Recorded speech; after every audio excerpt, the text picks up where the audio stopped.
It is a perfect day for racing. In the 64th Daytona 500 on Fox, ready to go. And here is the starting lineup. The front row was set Wednesday night in time trials, defending series champ Kyle Larson and Alex front row Bo.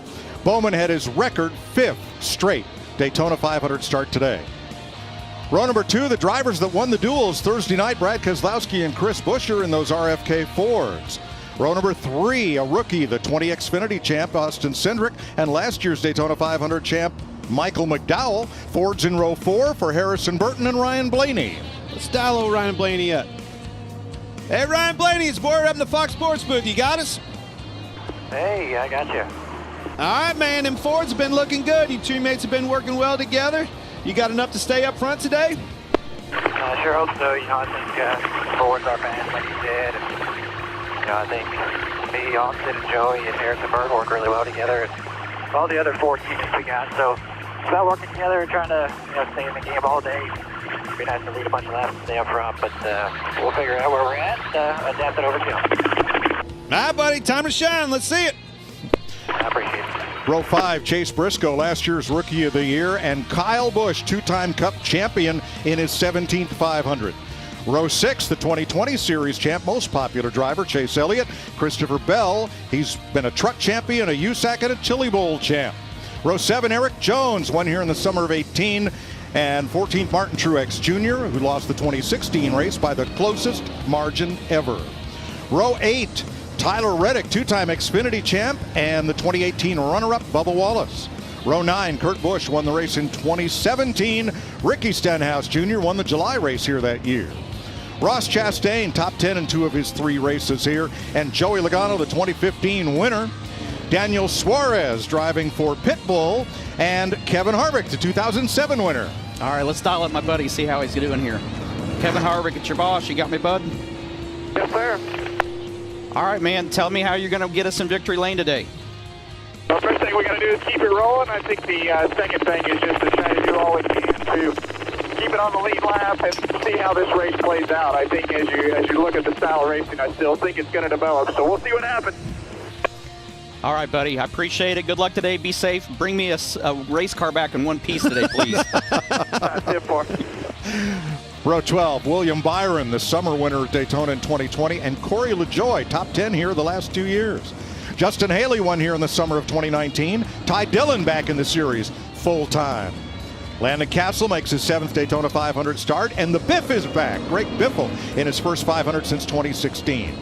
Rookie Todd Gilliland has 2 Truck Series wins, and Denny Hamlin, 3-time Daytona 500 winner, starts 30th. Cole Custer, the 2020 Rookie of the Year, and Cody Ware in his 3rd Daytona 500. Defending Xfinity champ Daniel Hemrick and David Reagan, who won here in July 2011. Row 18, Kaz Gralla raced his way in Thursday night on the final lap of the race next to 2018 Daytona 500 champ Austin Dillon. B.J. McLeod in his 4th Daytona 500. Another flirting Eric Almirola nearly won this race in 2018. Las Vegas, Noah Gregson makes his Cup debut, and Jacques Villeneuve, the 95 Indy 500 winner and 97 Formula One champion, completes the starting lineup. Time for the Toyota Rev Up to Green.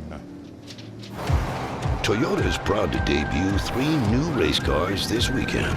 On Friday night, the all-new Toyota Tundra TRD Pro turns fast laps here at Daytona. Today, the next-gen Toyota Camry TRD takes center stage, trying to deliver a 4th Toyota Daytona 500 win. Later tonight on FS1, catch the brand-new Toyota GR Supra funny car, speeding down the track in Pomona. Here's to a new era of Toyota racing. We have a lot of assets here for you in Daytona and in the Charlotte studio. Let's get first to our crew chief, former Daytona 500 winner, Larry McReynolds. Mike, winning this race in 1992 with Davey Allison and 1998 with Dale Earnhardt, 2 of the biggest moments of my career. When I was working on short tracks, I never even dreamed I would be working on a car in the Daytona 500, much less winning it. The minute a season would end, that next day, I was working on that Daytona 500 car, and when you win the 500, it does not stay with you the rest of the season, not the rest of the career, but the rest of your life, Mike. Field is in turn 3.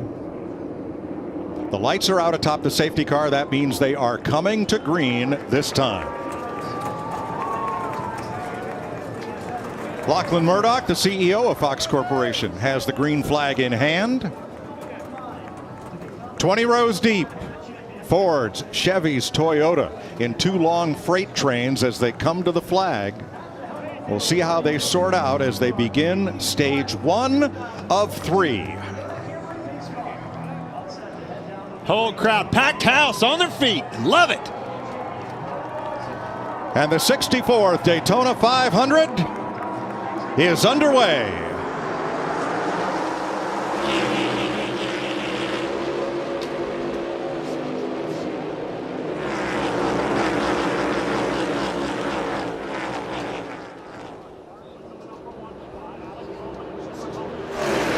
Don't get out too far here. You're doing good. Still one back in line with you.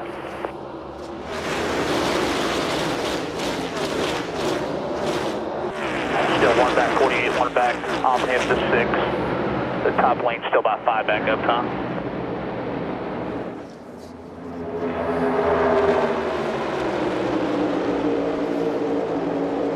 Just coming to your outside here. Outside going to side drive. You still have the 48 lined up behind you. Still out there. That's Tyler Munn. He is the spotter for pole sitter Kyle Larson, who will not lead the first lap of this 500. Brad Keselowski picks up right where he left off in the 150 Thursday night. And it's company right behind him that I see, just like what you talked about in the 150 dual races, the Fords. The Fords were fast. The Fords were a family in this race, and I think that's what you're going to see a lot of today. A lot of communication, a lot of cooperation within those manufacturers.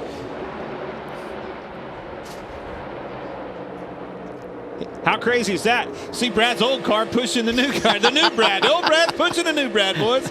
Brad Keselowski drove for Roger Penske last season in the number 2. Xfinity champ Austin Cindric has been elevated by Team Penske to fill that seat as Keselowski goes over to become a partner in what is now Roush Fenway Keselowski Racing. I think this is a theme we're going to see all day today. You're going to see cars of the same manufacturer grouped together. Doesn't necessarily have to be of their own team. It doesn't have to be teammates, but they're going to stay with their own manufacturer. You also see this outside line really forming, getting that big chain going, and I already saw Ryan Blaney move up to see several cars. Hey, spotter, you heard him. Get me up there, find me a hole, because this bottom line is shrinking fast. This is something we've seen a lot. As soon as guys start to the top, it is a bigger sense of urgency to get to the top than it is to actually get to the bottom. Well, it'll take teamwork. All right, so those guys all line up on the outside. How can a bottom line get going? Talked about it when they've at the green flag. You got to find your allies, got to find your teammates, your manufacturers, all them boys, stack them up, work together, and push hard. 4 Fords at the front. Kyle Busch got up into line and brought Christopher Bell, Martin Truex with him, along with Kurt Busch and Bubba Wallace, the first Chevrolet Stenhouse in 10th.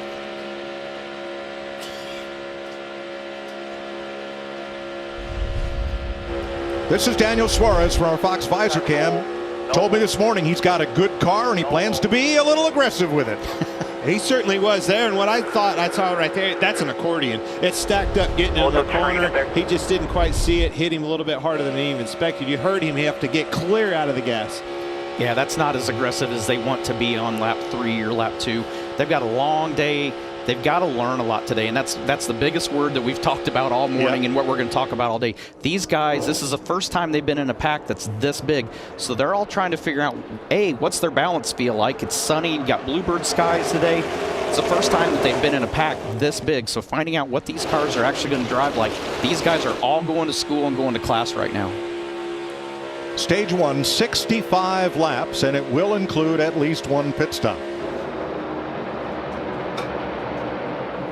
Whoa, hold on to it, Harrison Burton. You see that inside line really pushing hard, getting a big push by Chase Elliott. There it is right there. You can see them take off from the from Daniel Suarez here. Tootsie's, baby. Best bar in the town. Love that car.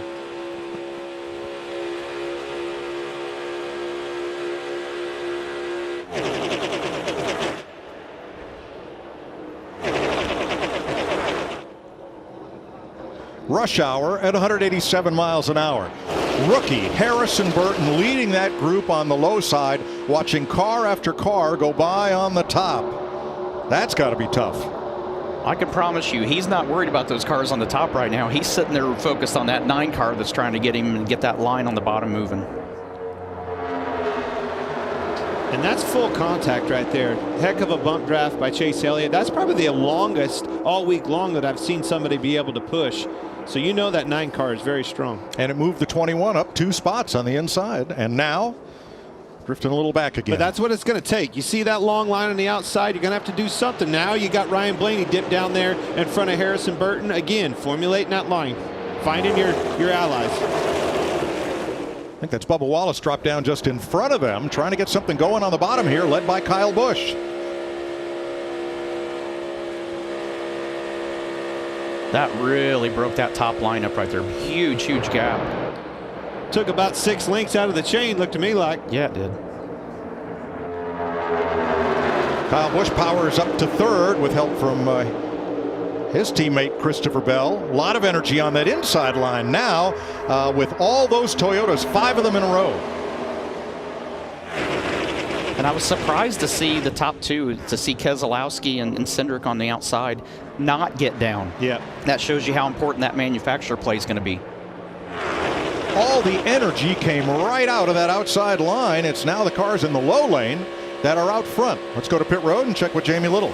Bubba Wallace in the 23, one of those cars that was on the high line. He's been organizing, been listening to his radio, trying to get all the Toyotas together. And as soon as they got 5 of the 6 together, they dropped to that bottom line. Remember, Bubba almost won this race a few years ago. He won at Talladega. People trust him. They're going to go where Bubba goes right now.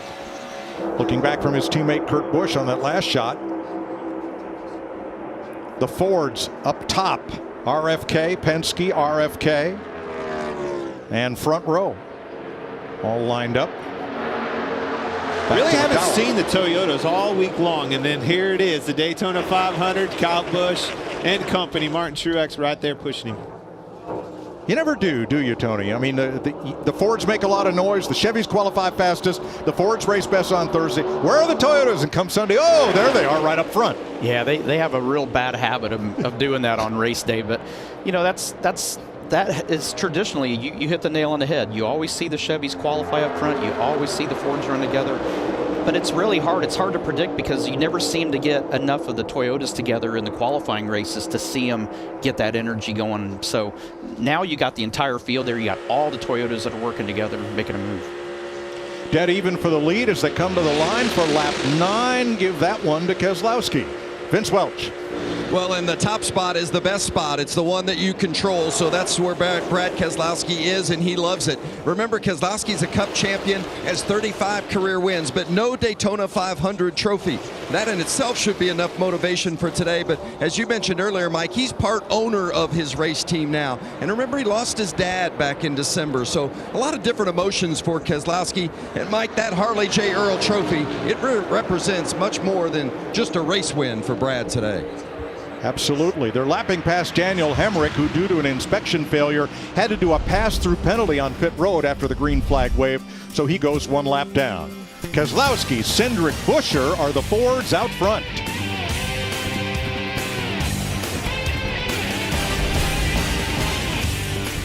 Yeah.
Brad Keselowski, the leader in Daytona. Let's take a look at today's Ford Performance Track Facts. Ford has won 3 of the last 7 Daytona 500s with Joey Logano, Kurt Busch, and last year, Michael McDowell, who is running 4th behind Keselowski, Cindric, and Buescher. Ricky Stenhouse has moved his Chevrolet up to 5th. We knew he'd go for the front early. Kyle Busch is the first Toyota in 6th.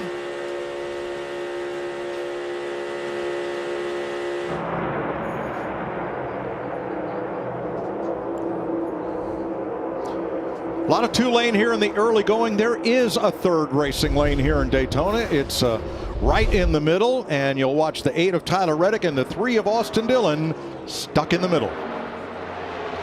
And we talked about these guys going to school early. You got to try. You got to find out what's going to work, what's not going to work. And you're hoping that when you try things and it does work, that people around you see that and see strength in your car, because you want these guys to feel like you're strong in the car, that late in the day, they want to go with you wherever you go. But I also think the reason it's not working, there's only 2 of them. You use the word energy. There's no energy right there now. No man's land. You come down to the end, push come to shove, watch. That middle line will be a place that you need to be to make a move for a win. Jacques Villeneuve dropping back, going 1 lap down. They had some problems in their qualifying race. He's up on the high side, the former Formula 1 champ. And you saw Harrison right there get loose underneath of him. That's going to be something that we watch as these tires start to wear out. Everybody will be sliding around. Let's go to 8th place, outside pole sitter Alex Bowman and Regan Smith. Well, Mike, you mentioned it started on the front row for the 5th straight year. Alex Bowman fell back very early on to mid-pack. He's began working his way back to the front of the pack now in 8th place. All good with that race car. He has been silent on the radio, just couldn't get the right line as the race got started there.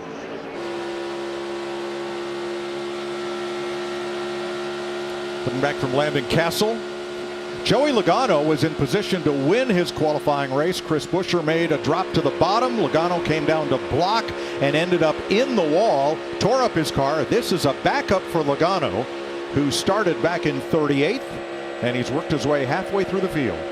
Yeah, just a little late block, you know, but not only Joey Logano learning, everybody in the field learned from that mistake made.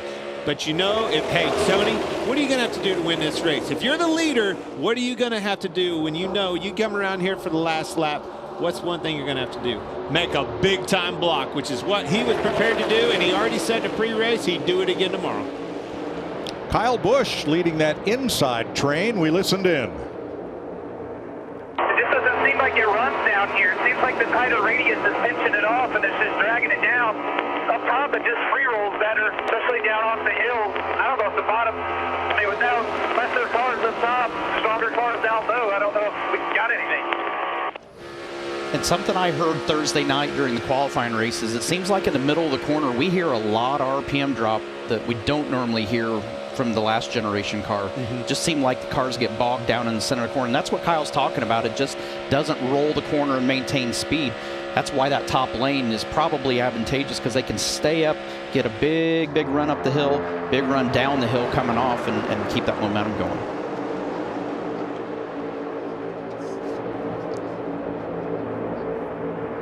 Now the 3rd car inside is Martin Truex. We'll have a look there with, and we'll get his telemetry up. He's in 17th place. Green, of course, is throttle. You see him lifting there. Stay off the back of the car in front of him, which is Christopher Bell. The red line is the steering wheel angle. And then there's a brake light at the bottom you'll rarely see. But staying on that right now, you said it. As soon as we came onto his telemetry, you saw him lifting out of the corner. Now watch him as he approaches Christopher Bell right in front of him. He'll have to lift out of the gas. Those guys on the outside with that big run that Tony was talking about, they hold it wide open. Letting out of the gas and creating a slack in the chain, if you will, that loses momentum, and that outside will prevail every time. And that's the key right now. I mean, if you're able to sit there and not have to lift, if you can keep the accordion effect from pushing the guy ahead of you too far and creating that gap, if you can get even and maintain that and stay wide open, that's the best way to make time. Brad Keselowski's led all but 1 lap so far. He's a 7-time Super Speedway winner, most of all active drivers.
The Daytona 500 on Fox is sponsored by Ford, built for America.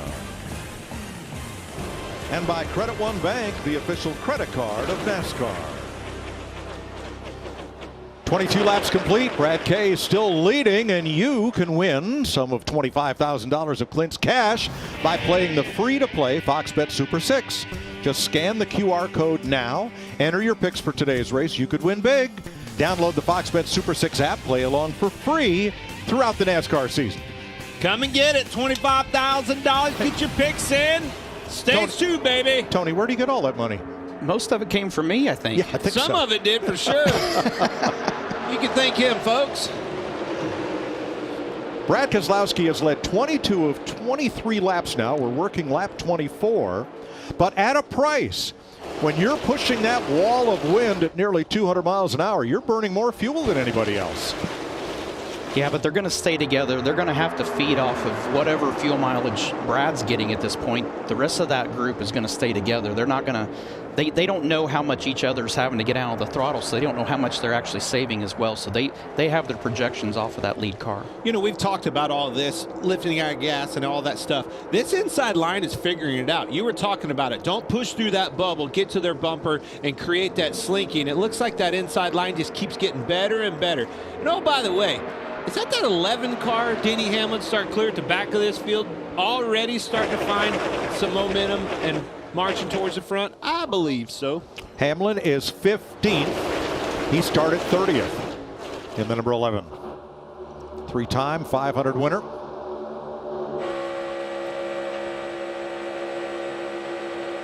Having a peek outside there. Behind Bubba Wallace. Denny Hamlin, his baseline heart rate is 53. He's right at about 93. 53? That's That's barely idling, boys. But 90, many of us can do that at just a brisk walk to the booth. Our walk up here was not brisk, by the way. It was borderline sprint. I'll tell you something. He keeps getting to the front. It's going to keep going up. That's what I'm saying. Hamlin works at that. He says his exercise routine is geared around keeping his heart rate down. What was your exercise routine when you were winning all them championships, Tony? Hauling Bud to the refrigerator and to the cupboard to get Oreos. Dairy Queen had a big part in that. All right, we're about to have a lead change, boys. That inside group, they have come to the front, led by Kyle Busch and Christopher Bell, alongside third place Chris Buescher, and looking at the deuce of Austin Cindric and race leader Brad Keselowski.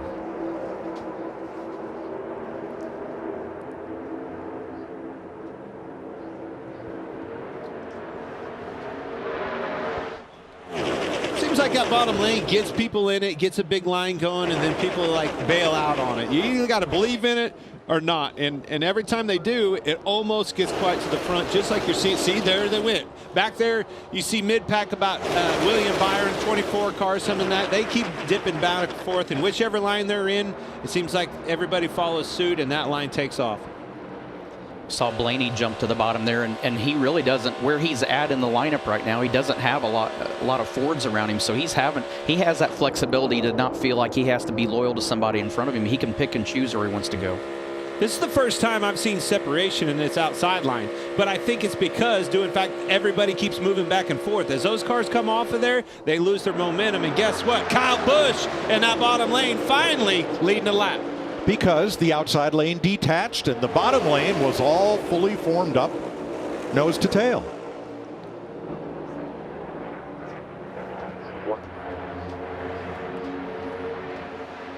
.28 laps complete. We're not sure when this first pit stop is going to happen, so we're going to keep it right here and go Fox side by side.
30 laps complete. The Daytona 500 remains under green. Kyle Busch has now led his 5th lap of the race, and that gives him a unique statistic. I'm not saying this, Mike. Go ahead. Why do you hand me the board? You got to read it. Here it comes. Kyle Busch has now passed Tony Stewart for the most laps led by winless driver in the Daytona 500. I'm sorry. They gave me the board. This is my job now, Tony. Just sit down. Just sit down. Yeah, I mean, he's just provoking me is all he's doing. Look, I had to hit him with it in the on-camera. I figured I'd give you this one. I don't want. That's dirty. I don't want You done me dirty right there. All right. Jamie Little.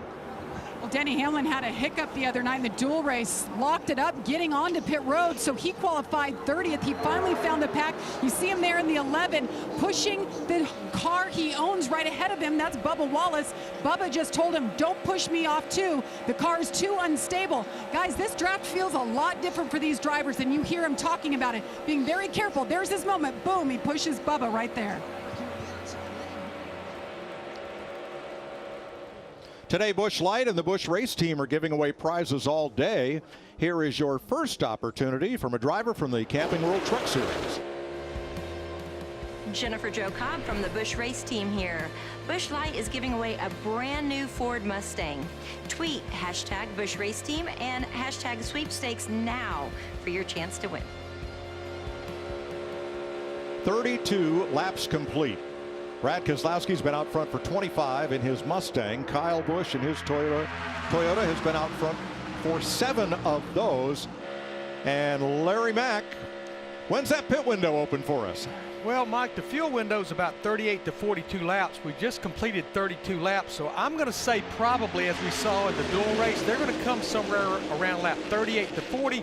But right now, those 6 Toyotas on the inside, they are in perfect shape to make their green flag pit stop, and they actually have the outside line boxed out right now. That's going to be a little complicated until that group on the inside makes the move to make their green flag stop. Right, no chance for those Fords on the outside leading to pit first. Put your blinker on. And they didn't pit first the other night in a dual race either. They were the last ones to pit and then took 2 tires and out-dueled them for the end of the thing and won both of the duels.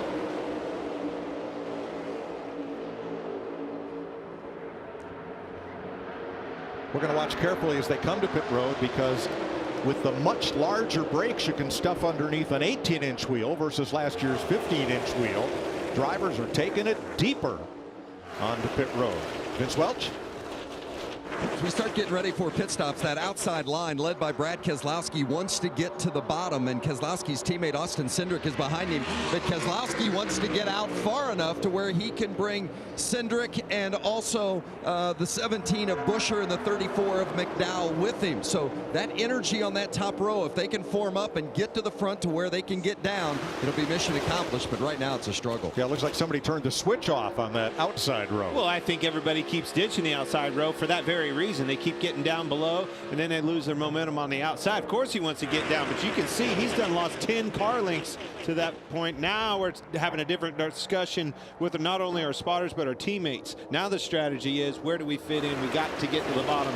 And you said it, or Larry said it, these Toyotas are in a perfect spot, catbird seat for that pit road entry. And then you talked about, all right, what do these guys got to do? We're going with our teammates. We know that, our allies. The difference is huge brakes. These cars have more grip there. Now Tony, they can get into the corner way deeper than they've ever been, and we've been seeing guys have trouble coming on the pit road. Denny Hamlin, 3-time champion of this race, has spun out in the duel. Very interesting and challenging for these guys getting on the pit road. There's the key right there. Those Toyotas all lined up and all on the inside lane. And because you want to leave pit road with friends so you can form up a draft again, they all want to pit together. Exactly. And to your point, Clint, what you're talking about on the brakes, not only do they have more brakes, we never had a problem with not having enough brake pressure and brake power to stop. The problem was you didn't have enough grip in the tires. So now it makes it harder on the driver to have to modulate the brake pedal when they do come in, not sliding the tires and getting in too deep. Having a look at Christopher Bell and looking at the hood of his car. Uh-oh. Larry? Yeah, that is what we call a hood flap, and that's in case the car turns around backwards. And Mike, I've got the sheet of mandatory parts that has to be on that car. Hood flap is definitely one of them. Well, it's on it, Larry. It's just not very functional right now. Kaz Grala has already made his pit stop. Here are the Penske cars. Vince? Well, that 2-car of Austin Cindric was getting a little hot riding behind Brad Keselowski. It's going to be a 2-tire change, this right side in gas for Cindric. Ryan Blaney in the 12, you see him come in just a little bit free out there, but overall the car was good. Right side tires, not going to see many adjustments. They're waiting on fuel here. Stuart Haas, Front Row Motorsports, most of the Fords made their pit stop here at lap 39. And here comes the Toyotas. They're coming. And they're bringing a lot of Chevrolets with them. Busch leads them down to pit road. That yellow line's where you got to get down to pit road speed, Vince. Well, and you want a clean pit stop here. Martin Truex has dived in at that 19. And Truex, as far as he's concerned, he said they just want to get through this race clean, especially these early stops. Regan? Kyle Busch has been happy with his race car all week. No different today. Not a word on the radio for Kyle Busch. Jamie. And the 20 of Christopher Bell, you guys just mentioned, you heard Larry talk about that hood flap. They're not fixing it. They're going to leave it as is as they made the right side change. Most of these teams took only right side tires, but had to wait on fuel to leave their stall. Yeah, it's a great point. You know, and that's the gamble there. But the biggest thing is that I'm looking at for these pit roads is the efficiency. Who can do this as a group more efficient than the other? Oh, got a spin. Jacques Villeneuve spins entering pit road, gathers it back up. Made a nice save there. And the speeding police have Ty Dillon for the first speeding penalty in the last 2 years of the Daytona 500. Jamie. Harrison Burton, first pit stop ever for the Daytona 500 here for young Harrison Burton. Right sides, they got enough fuel in there. Happy with the car. Like the bottom line much better than the top. Well, this will spread things out a bit. Black flag out for Ty Dillon to serve that speeding penalty. He's back in the Cup Series with Petty GMS Motorsports. Newly formed link-up of Richard Petty Motorsports and Maury Gallagher's GMS Racing. 2-car team, 42 and 43. So Joey Logano in a backup car from the back. Up front, Kyle Busch up high. And we're right back at it after green flag pit stops and one spin.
International race fans, Jesse Punch here at Daytona International Speedway. I'll be bringing you updates from live in the pits. I'm standing by the 27 team of Jacques Villeneuve, the new team, Team Heseberg, led by the Hesemans, Loris Heseman, Euro Series champion. Update from the team prior to the race. A little bit of confusion. They seem to have some equipment go missing.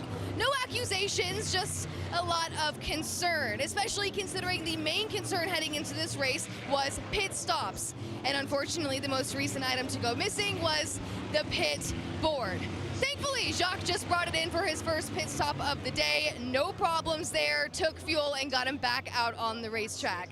Enjoy the race, international race fans. I will keep you updated from here in the pits. Jesse Punch coming to you from Daytona.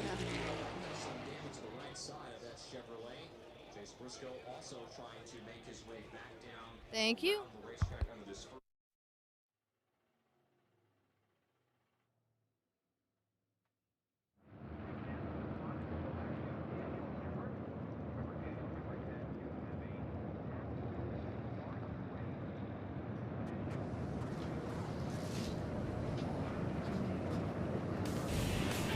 We're under caution in Daytona. The wildest graphic scheme here is a three-wheeler limping onto pit road. Kaz Grala, he lost a wheel, and the 14 lifted Chase Briscoe and got hit from behind and spun. Let's have a look. There is Briscoe's red number 14. Austin Cindric is right behind him.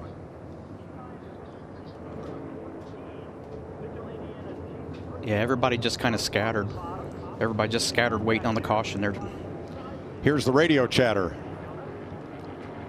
They saw that tire coming off before us, but he just stopped in front of me, so hope he's all right. Yeah, he just come down and said sorry. They didn't know the yellow was out.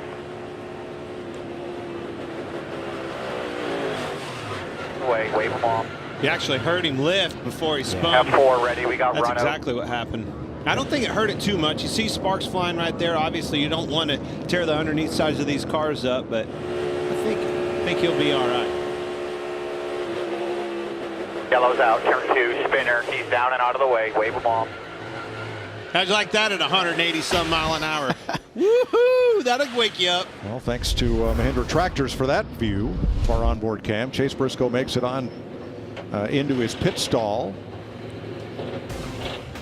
as Kaz Grala has fitted a new wheel and rejoins the race. Under caution for the first time in Daytona.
How's that go? I knew I was in trouble when my own wheel and tire passed me.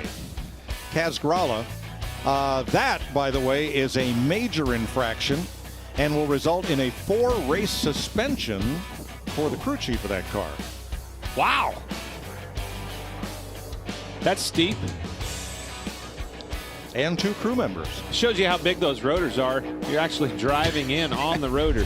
It's a run flat. Yeah, that is not a good situation. Jamie?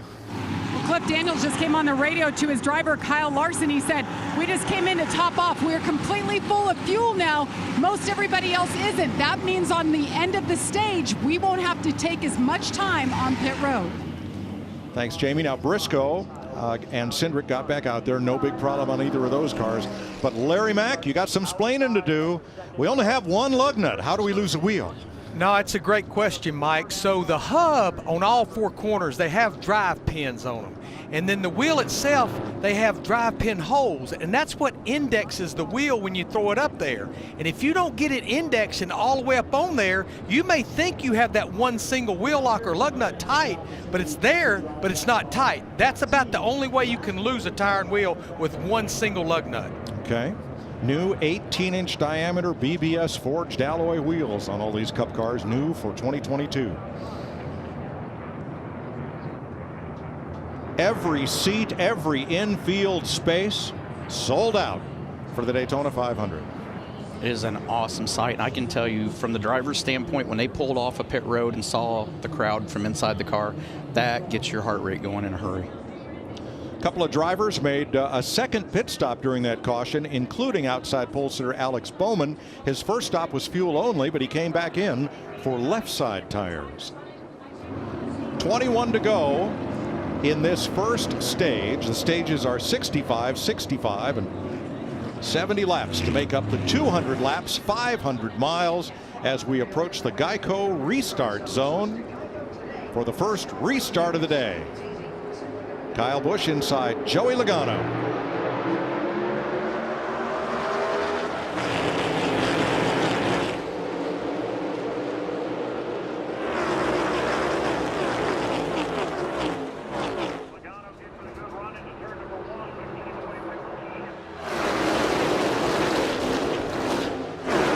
Tighten up behind me. Still outside. Both lanes are tight. Still outside. Tight out back. 2x2, no third lane. Tight all the way back.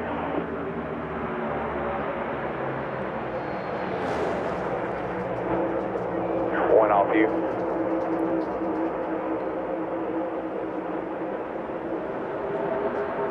Quarter to the 20, quarter to the 24, then a little gap. That is Denny Hamlin's spotter, Chris Lambert. He's second on the inside. Kyle Busch the leader. Joey Logano in a backup car. Didn't take him long to find his way to the front. No, and he's aggressive. He's a great restrictor plate driver, loves the super speedways, has figured it out, and I think we all figured it wasn't going to take long. We just didn't know how long it was going to take him to get up there. I think you can put Denny, you know, again, we talk about 3-time champion and Denny, and you never, fully understand how did he get that done? That's always the question, and exactly what you see. Went from 30-something to right to the front, and not only that, he's already lined up with some teammates, some allies for that help.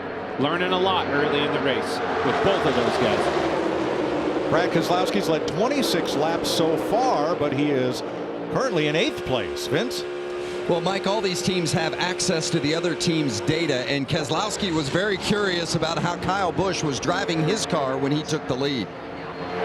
Me looking at the data with the 18 lifting off the 2 to get the 22 off. How are they connecting like that? The 18 is just brake right there. Brad, 50 to 60 pounds when he was leading there. So what he's talking about right there, he was actually dragging the brake as a lead car. How is he doing that to keep them connected? And he was dragging the brake, the 18 of Kyle Busch, more so. So Brad Keselowski was doing the same thing. He may have been lifting, Tony. Now he'll probably implement into that dragging the brake a little bit. And this is all part of that learning process we talked about. You're gonna hear us talk a lot about it, especially the first half of the race. These guys are trying to figure out what does it take to get each other hooked up to where, I mean, it's like you grab another gear. When you get those two bumpers locked up, it's like grabbing another gear, and all of a sudden they take off. So figuring out how to get locked up, stay locked up, and the run you get, see it there on the outside, I mean, that is big steam when you can get locked up like that. Now, rookie Harrison Burton's in the 21 behind former 500 winner Joey Logano. Len Wood reminded me today that the last time they had a rookie driver, they also crashed in the Thursday race. They fixed the car and won the Daytona 500. That was Trevor Bayne. Same song, second verse. They hope so. Tied out front. Still tied out front. Martin Truex, our Toyota Cam, looking forward at Harrison Burton. And that's a scenario. All right, if you're Martin Truex, you just said it right there, and the infield or the in-car camera, you can see all of his teammates down on the bottom. How does he strategize? How does he get down there and work with his teammates with two Fords and a Chevy right there on the bottom in his way? Just staying in your own lane can be an issue. Watch the 12 of Ryan Blaney here. Way up top. Bubba Wallace alongside. Oops. Whoa! Kyle Larson didn't want to let him in. Kyle actually came. It was just two people going for the real estate. Blaney came down a little bit, and Kyle made a move to go outside. 42's out of line. Wait, Freddie. Yeah, it was big enough that they thought it was going to wreck. You saw Kevin Harvick right there bail completely out of the gas. Now let's talk about that double yellow line. Harvick crossed it, and that is not a penalty. However, if you go below the double yellow line to improve your position or force someone below the yellow line, that can be a penalty. Bigger than that, look at the momentum that he lost when he lifted out of the gas. He's completely out of that pack. Kyle Busch, Denny Hamlin, Christopher Bell have three Toyotas out in front of the field in Daytona. What's the best Coke to watch a race with? Well, you need to try it first. You're watching NASCAR on Fox.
The Daytona 500 on Fox is sponsored by Toyota.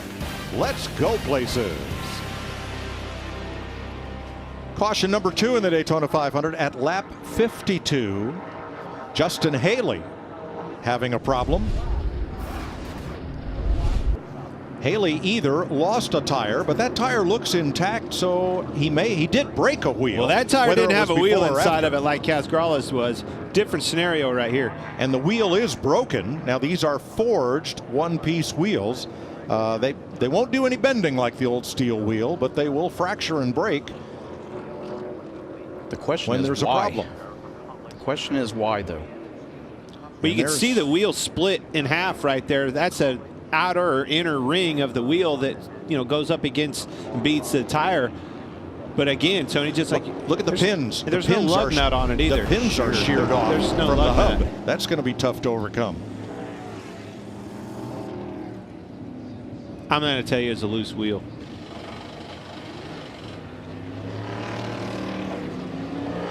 Only 4 cars on pit road as we're under the second caution period of the Daytona 500.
Welcome back to the Daytona 500 on Fox. We're working the second caution of the day.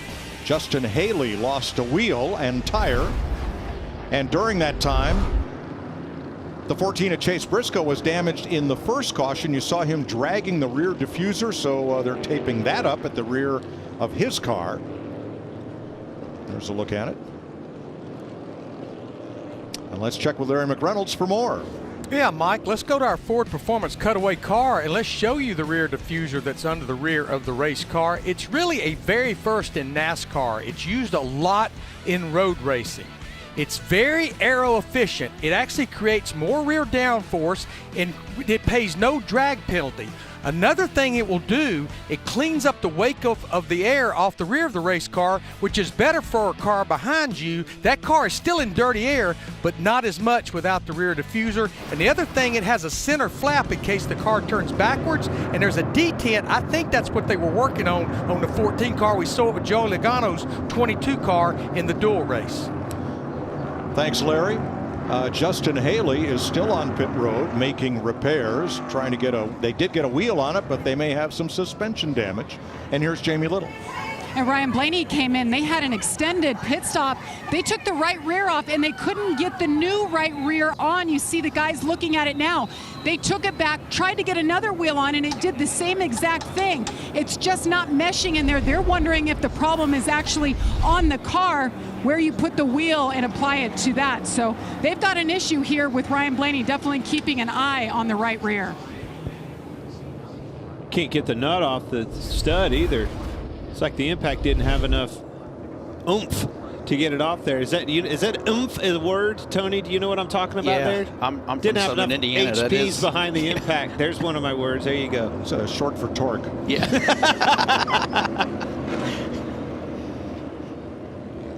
Here's some Denny Hamlin audio. Hurst told KB what we were trying to do. KB just said that when you were offset to the right, you were skewing the rear end out for him and turning it for him. When you were more squared up, it was just driving him tight, and he couldn't put wheel to it, just so you know. And we're back to green. Kyle Busch leads him across the line. That's just 9 laps to go in stage 1. Pretty in-depth conversation right there, Tony, of those two guys being on which side of the other that he's on in the rear that's steering his car. Yeah, that's the scary part. Yeah. To your point, the guy behind is actually dictating the balance of the car that he's pushing. So that's first time I've ever heard that. I wouldn't be comfortable knowing that's what the scenario is. You're making me tight. Move to the other side. And that's exactly what you see him doing, too. One back. 3/4 to the 20. Half, quarter. Again, Chris Lambert. Single file, then 2x2 behind him. Spotter for the 11. Here comes William Byron on the outside. He has had quite a busy week. He's been moonlighting down at New Smyrna Speedway, the short track where he won the Clyde Hart Memorial early this week, and he won again last night. I love that.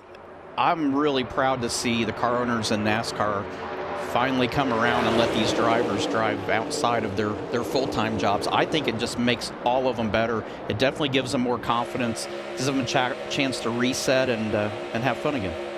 Byron to the lead.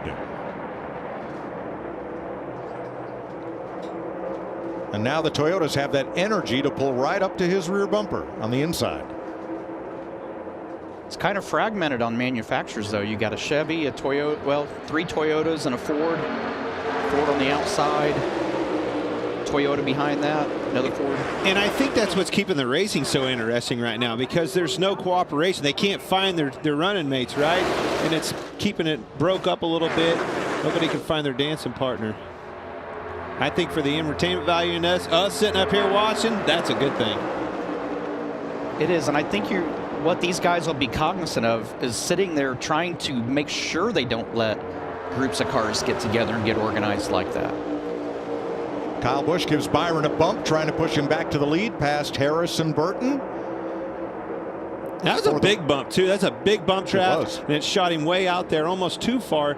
You can see how long it takes Kyle Busch to get back to his bumper to find that momentum, find that energy again. And there's the red and white Wood Brothers Ford with the gold foil numerals, just like it was when A.J. Foyt won here in 1972. Or David Pearson in 1976, 5 times they've been to victory lane in this race. Doing good here.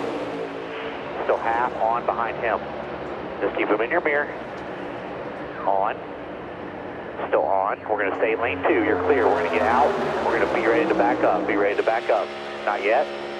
Not yet. Trying to go bottom. We're going to stay top with the 6. Dumped him. 6. Well, side drive to 19. 6 with you. Half back. You heard Tyler Green, Burton spotter, say we're going to go up to pick up the Ford of Brad Keselowski. It also finally got him back down in a line with his teammates. How many times, earlier you heard me talk about it, we were in his in-car camera, and you watched all of his teammates drive off in the sunset on the bottom. Now here he is down there on the with his teammates. And not only that, Tony, he's ahead of them. Perfect scenario. Exactly. He wants to be leading that pack. But another thing that you see on that back of that 21 car on the rear bumper cover, yellow tape. When you come to the restrictor plate tracks, when you come to Daytona and Talladega, that doesn't always, that's not an inviting stripe on the back of there. That's your rookie stripe, and those guys definitely want to go with guys that they know have experience and that they're comfortable around. Flip side of that is, the way I see it, race car drivers are greedy. You're going to use everything you can to your advantage. And that rookie's got one fast hot rod in that 21 car. I'm going to be pushing it. Boy, and he had a handful coming off turn 4 last time by. Look through the windshield. Harrison Burton, those are busy hands. Woo! Right there. Wow. Yes, they are, and they're still busy. All right, so these cars, it seems like they can push better in the corners than they can down the straightaways. It kind of makes sense to me. The car's loaded up in the corners, right? It has a lot more load on the tires, which is grip. They come off of that down the straightaways. They have a little bit of steer in the rear ends. We've taken that back with the rules package moving into this race. But the car gets lighter. That's why you see them getting loose, not only in the corner, but off the corner like Harrison Burton. Regan? Well, to Clint's point, Kyle Busch in the 18 car had that discussion a few moments ago with his team about when Denny Hamlin is pushing him through the corners, how much it changes the effects of that race car, whether it's loose or tight, depending on which side of the bumper Denny gets to. Told Denny to calm down just a little bit back there. Denny said he was just trying to learn for later. Oh no! Big crash on the back straightaway takes out William Byron, Kyle Busch, and Harrison Burton. Oh, crap. Somebody was upside down. I don't know who it was. Lap 63. Caution number 3. I would say it's that 21 car, it looks like, by looking at the roof. Alex Bowman's in it. Somebody took a hard shot to the rear bumper that we saw on the onboard camera. Around it went. Ross Chastain involved. Now watch the 21 up high with Brad Keselowski behind. He's flanked off that right-hand side.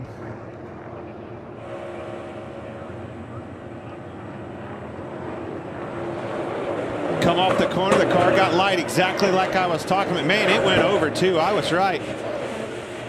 Dang it. A lot of good cars. Denny Hamlin with a spin there, not sure how much damage. Kyle Busch, 24 of William Byron. They're both going to get swept up in this. Oh. Denny Hamlin, Christopher Bell gets into Burton. And that's a long slide on the asphalt into the safer barrier, hard for Byron.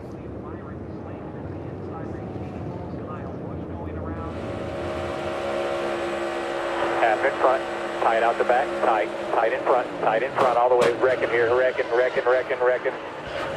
Oh, man. Just rolling if you can, just lock it down, let them come under you. I think Denny's got, well, never mind. I almost said he didn't have much damage, but he definitely has a lot. I just feel like that's a pretty aggressive, pushing, obviously, on a rookie. Tony, you talked about it. Again, come off of that corner, got light, and that thing was long for the ride, but very aggressive pushing.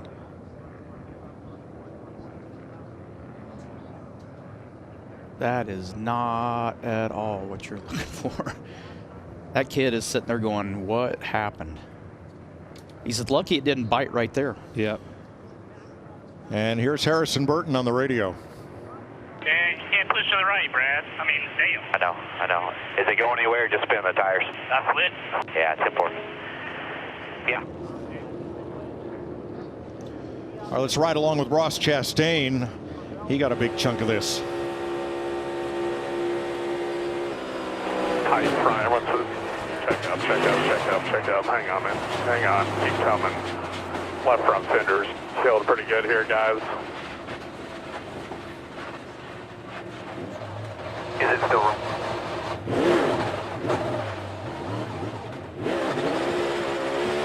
His spotter, Brandon McReynolds, saying the left front fender's killed. He's just trying to get it back on track, and it's not going there. There's the monster cam for Kurt Busch. You got to spin low. You got to spin low. A couple of them spinning low. You got one. Wow. Whoa! Now that is parting the seas right there. They're flipping underneath of him, spinning on the outside. Woo-hoo-hoo. I'm through it, Harry. That is exactly what that is. I want to see what his heart rate monitor looks like right Through there. the roof. 8 cars involved as we're under caution at lap 64. Alex Bowman, tires flat, trying to get a push. They may need to pick him up. And Ross Chastain, who told me this morning he had a good car and he was really looking forward to this race. It's over all too soon for him. Hearing the frustration in Harrison Burton, that boy had a really fast car. A little too aggressive, too early, in my opinion. So this will end stage 1. Boy, our thanks to Peter Larson and to the folks at BSI for giving us such in-car views, amazing in-car views for every Daytona 500 since 1985. Harrison Burton goes for a flyer at Daytona.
Let's check in with Jesse Punch, who's standing by in the UNOH fan zone.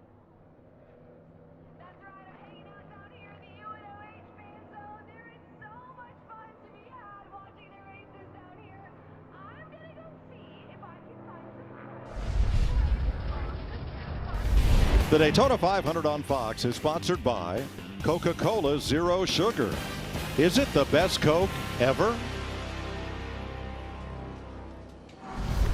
The USFL is coming starting April 16th. These trucks have been driving around Daytona all week. It kicks off with a historic inaugural game. The New Jersey Generals take on the Birmingham Stallions in prime time on Fox and NBC. Spring football, that's going to be fun. Sure is. Can't wait. Now, what we first saw and you first saw was Denny Hamlin getting into the back of Kyle Busch as Kyle Busch tried to check up for what happened between Brad Keselowski and rookie Harrison Burton. Here's another look.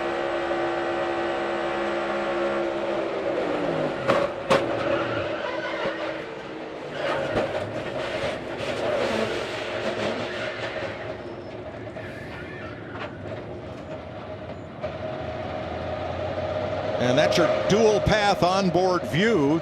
2 cameras from Denny Hamlin's car. And Hamlin's car is now, what's that old saying, kittywampus? Where the back wheels are not tracking the same as the front. In fact, they're about there it is, about a foot outside. And Denny Hamlin has gone behind the wall and to the garage. Pit stops in the offing, Vince. Well, sometimes at the end of the day, you look back and you say, boy, we caught a good break. And that was the case for Martin Truex Jr. He narrowly avoided contact in that crash that brought out the yellow. So he will come down pit road and take on tires for the first time today once they open it up. Now, we thought pit road was going to be open, but remained closed. Red light remained on, and yet Kurt Busch came to his pit stall anyway. That just means he'll restart at the end of the line when we go back green. That will end stage 1 under caution. Martin Truex Jr. gets the stage points. First time he has won a stage in the Daytona 500. Harrison Burton has been checked at the Advent Health Care Center and released. He is okay after that wild tumble down the back straightaway. There is a look at a sold-out Daytona International Speedway from our aerial coverage from the Goodyear blimp. Goodyear with you for every mile on the road to greatness and more driven.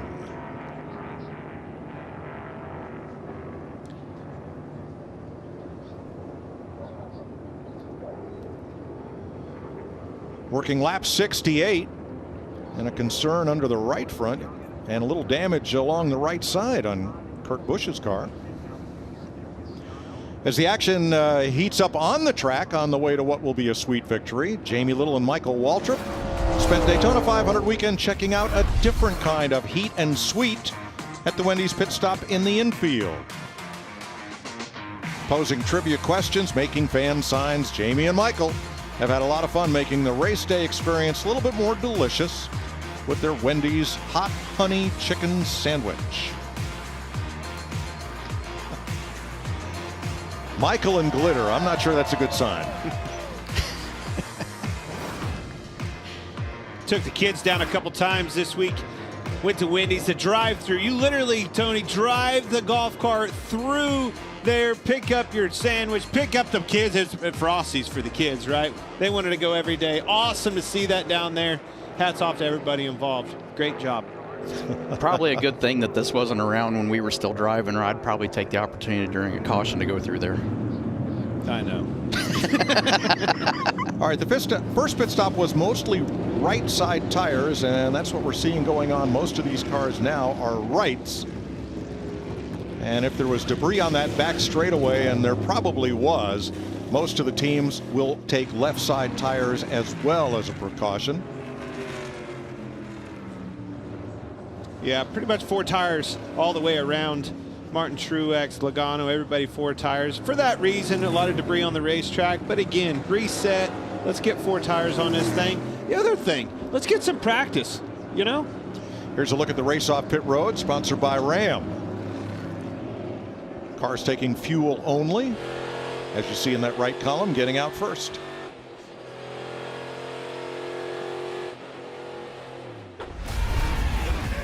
They'll line up and get ready for stage 2 after Harrison Burton's wild ride.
Welcome back to the Daytona 500 on Fox, brought to you by NASCAR's premier partners.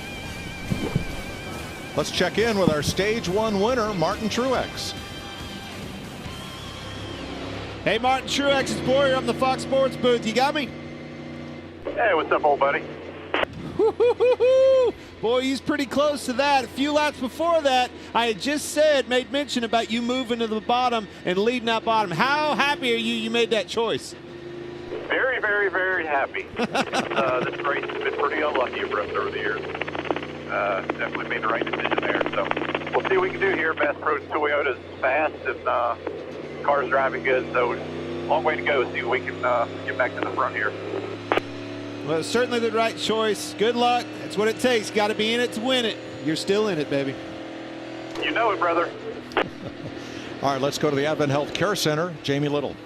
First time Harrison Burton has ever gone upside down in a stock car. I'm glad you're okay, Harrison. What was that moment like? Yeah, it's never good. You know, you always hear about how it goes quiet, and that's true. But, I mean, at the end of the day, we had a really fast Motorcraft Dex Imaging Ford Mustang and ended up on our lid. So, I don't know, just a frustrating weekend. Obviously, we worked really hard all week to lead up to that, and I don't know. It's hard to see. I mean, it's hard for me to tell what happened. I felt like I just maybe got a push in a bad spot of the bumper and got shot at the inside. Before I could save it, I was already in, I think it was William on my inside. So, frustrating deal. Obviously, just wanted to get stage points there, trying to be, smart about it, and just got turned around there. Harrison Burton led 3 laps today, Mike. Thanks, Jamie. And in that replay, you saw the 20 of Christopher Bell spin around and around and get up and into the wall. Here was some Brad Keselowski team audio. It was Keselowski into Burton that started that. Thought I was attached to him pretty good there, TJ. I'm surprised because that was not the area where I was struggling with taking a push. Yeah, it surprised me too. I'm not sure. We had been pushing there and working good there. I'm not sure what happened here. Just got to shake it off. At the end of the day, that's all you can do. Go back to doing what got you there. Aggression is certainly why he's up front. And it ain't going to be the last time. So out of the race from that crash, Harrison Burton. The 1 of Ross Chastain, the 24 of William Byron, and 3-time winner Denny Hamlin. Eric Jones leads him back to green with Ryan Blaney on the outside, then Chris Buescher and Austin Cindric.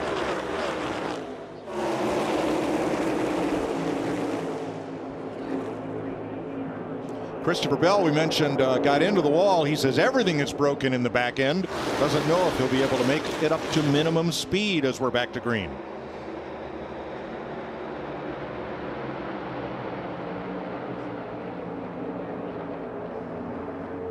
Still one back to the top of the bottom. Get the push. Go to the bottom here with him. Still one back to the bottom behind him. Pull the 43 back through with you. Half off, get the half off into the 43. First 4 got pulled through with you. That's the top 12. Led by the 5 and 38 will probably be soft. Just keep pulling them. Josh William, Ryan Blaney's spotter. Well, they didn't learn much, Tony. They're still pushing. Yeah, that's going to be the theme of the day. I mean, they're going to have to. They know that that's where the speed is. It's just trying to figure out exactly how to do it and do it right. Let's go back to the Care Center and Jamie. Many of the Toyotas caught up in that one. Denny Hamlin, one of them. What did you see happen there, Denny? Yeah, it looked like the 2 cars on top.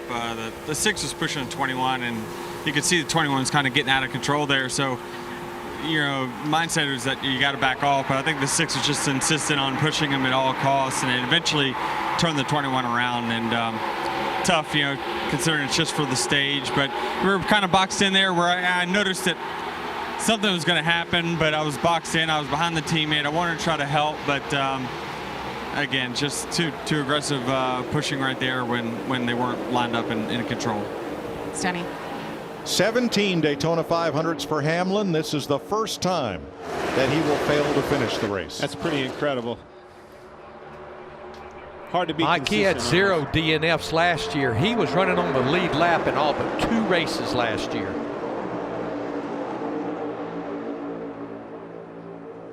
Eric Jones is the lone bow tie in a sea of blue ovals at the front. The only Chevy.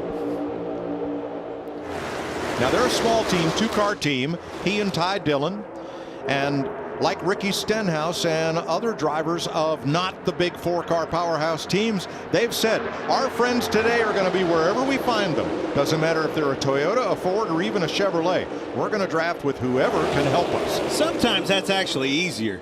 You know, having to find all your friends and take care of business with your manufacturer, your teammates, and everything else. Being the old lone wolf out there, every now and then, I don't mind it. Well, it gives you the flexibility. I mean, you're not married to a situation where you want to move, you want to be aggressive, you want to do something that advances your position, but you feel like you're committed to staying in line and staying with that group. You can float around, pick the lines whenever a line shifts and gets moving. If you can get a hold, you go. You don't have to apologize for it. Back to Jamie. William Byron with a big hit there. What exactly did you see? We're hearing it was the product of pushing at the wrong time. Yeah, I think, you know, it looked like the bottom lane was pushing really well and nice and balanced and controlled, and then the outside lane was getting a little squirrely the last lap or so. So I noticed that, but there's nothing you can really do. You're just kind of trying to push your guy out in front. It was me and Truex in front of me and Kyle Busch. So we were doing a good job kind of managing that gap on the bottom, and I think the 21 just got loose and you know, slid down the track, and I slid to the inside wall. So nothing we could really do. I think we're definitely going to finish top 5 in that stage, and the car seemed really fast. So disappointing, but we'll go on to California. I know we'll be fast there. Thank you. Christopher Bell has gone to the garage with broken rear suspension. Now, Toyota started this race with 6 cars, and they have now lost 2 of the Joe Gibbs machines, both Bell and Hamlin taken out in that crash. So they're down to 4. Daniel Suarez in that purple and white 99 making some noise on the outside. Well, it's certainly new life, new opportunity for a lot of guys that we haven't seen much. Hey, you wipe out, you know, 10 cars plus on the front of the pack, guess what? Game changes. Game changes. There's a telemetry. Now look at his heart rate. That's full steam there, 159 beats per minute, 160. And says his baseline or his resting heart rate, 47. Is that even, are you even alive at 47? That's probably your standards. Tony, when you were in the pack, I promise you, back in your day, I mean, hey, let's face it, not a specimen for, you know, the gym. We're not a salesman for gym up here, and I don't think you're ever going to see 160 ever in all the championships, all the wins. No way your heart rate ever saw 160. And Eric maybe Jones, throwing your helmet that night. Ryan Blaney goes to the front with a push. Here is the crash that ended stage 1.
17 laps into stage 2. Ryan Blaney is in command of the Daytona 500. He's led 10 laps. His rookie teammate Austin Cindric in second. All right, race fans, here's your second chance to win great prizes from the Busch race team. Let's hear from a pro late model driver. I'm Brittany Zamora from the Busch race team, and today we're giving you a chance to win the ultimate mountain vacation flyaway. Tweet hashtag Busch race team and hashtag sweepstakes now for a chance to win. Kevin Harvick in fourth. There's his Busch Light onboard camera looking ahead at Chris Buescher. 8 Fords at the front of the field. Ty Dillon Chevy in ninth. Ricky Stenhouse's Chevy now in 12th. Logano right with them. Fords at the front.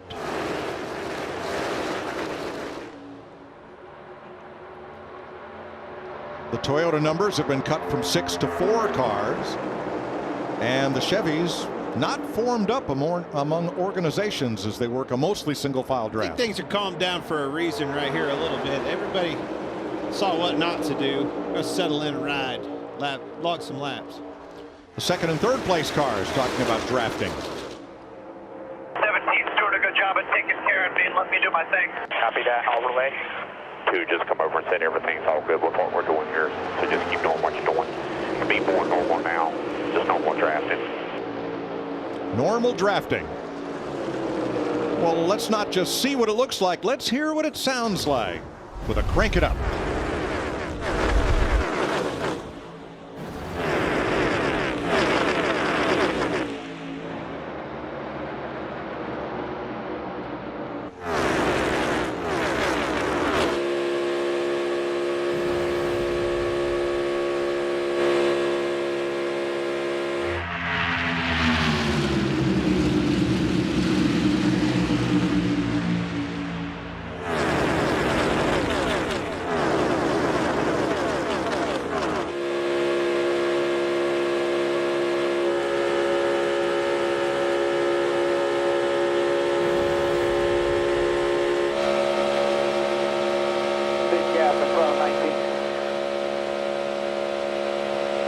You're all clear, all clear. 99 and 9, drop down behind you.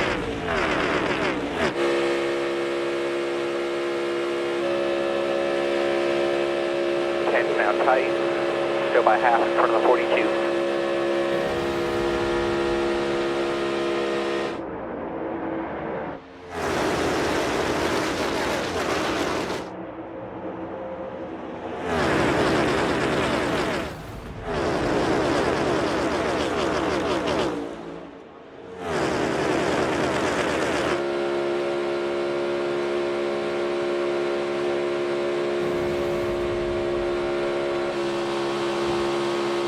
Fords are coming on 96.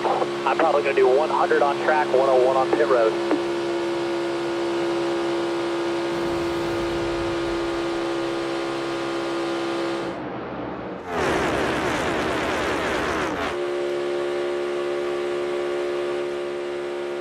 Well, you heard that audio. We expect the Fords coming to pit road 11 laps from now. So a good time to step aside with Ryan Blaney and a fleet of Fords leading the Daytona 500.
The Daytona 500 on Fox is sponsored by Progressive Insurance. Save when you bundle auto, home, or motorcycle insurance.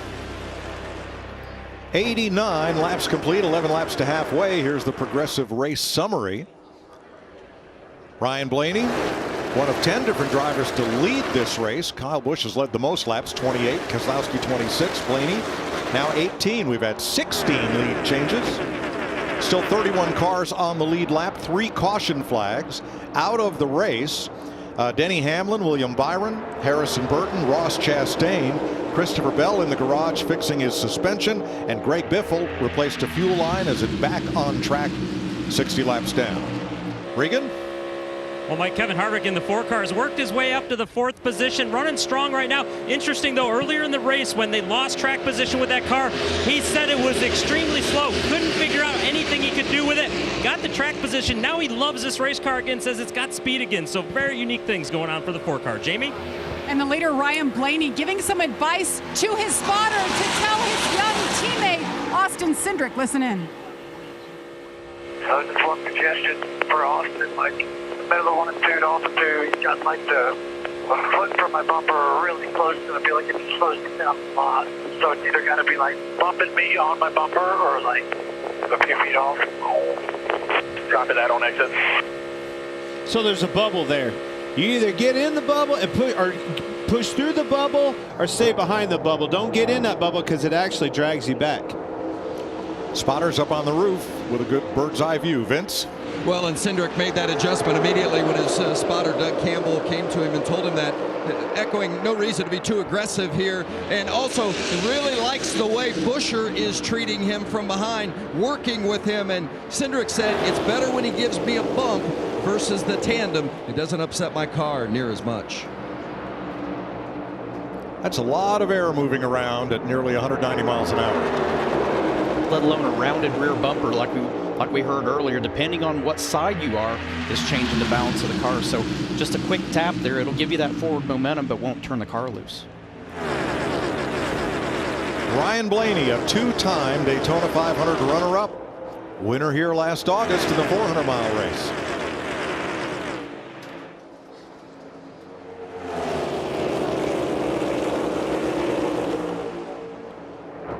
All Fords at the front. Ty Dillon is the first Chevrolet. He is in 9th.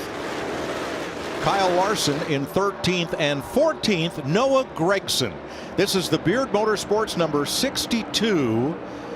Gregson out of Las Vegas, Nevada, has replaced Brendan Gaughan in that car. Beard Motorsports. Mark Beard passed away.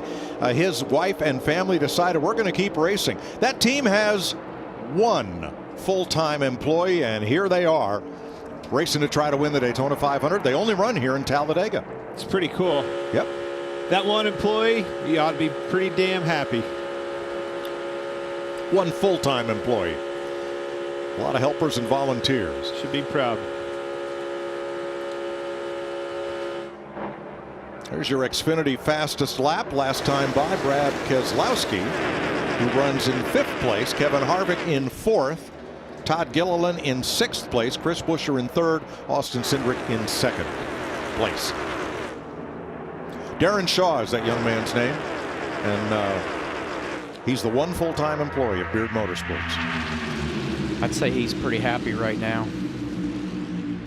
And he should be. I mean, this is A, a hard race to make. B, it's a hard race to be competitive in.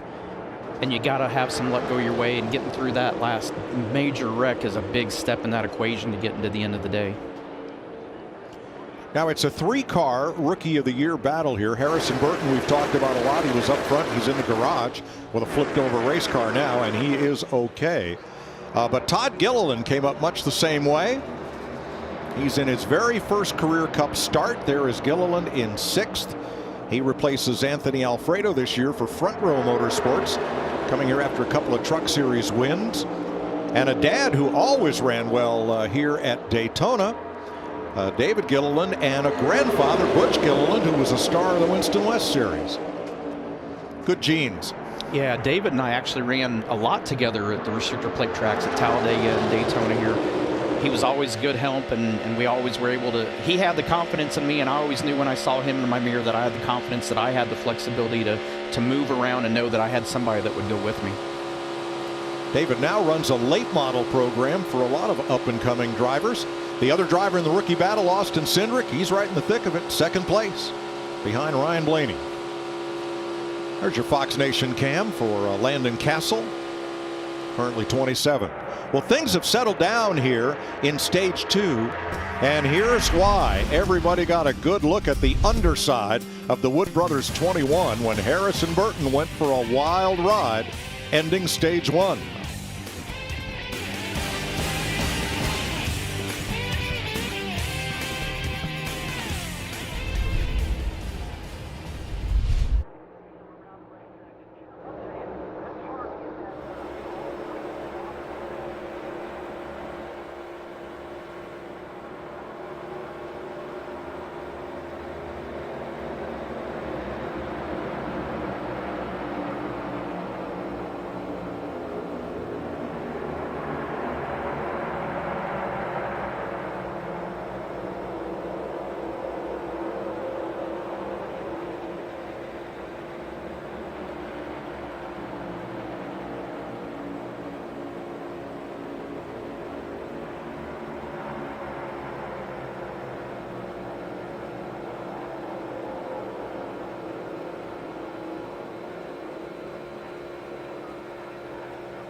The Daytona 500 on Fox is sponsored by KFC. Order the KFC chicken sandwich today. It's Kentucky Fried to order. And by Credit One Bank, the official credit card of NASCAR. Well, next lap by will be halfway in the Daytona 500, so let's take a look at today's Credit One Bank ones to watch. All right, I'm going to the 6th ball. You see him right there, Brad Keselowski. I know it's probably not the most favorite person right now, but the aggression, very aggressive. You're going to have to be aggressive. Has done it all on super speedways, won 7 times, but not this one. I'm sticking with Brad Keselowski.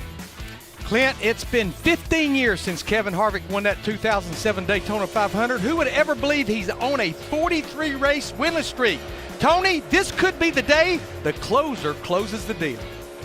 I agree, but I'm picking the 2 car right now. He's the one I want to watch. Austin Cindric has been learning. He's paying attention to his teammate Ryan Blaney. He's been up front all day, and he knows how to run good at super speedways. I'm going with Martin Truex Jr. I mean, 0 for 67. It's got to win sometime, doesn't it? I think today could be the day Truex really likes his race car, Mike. Nobody ever notices Chris Buescher. Well, take notice. Not only did he win his qualifying race on Thursday night, Matt Kenseth won the 500 in the number 17. That's my son's car number. Keep an eye on Buescher. That's your Credit One Bank ones to watch.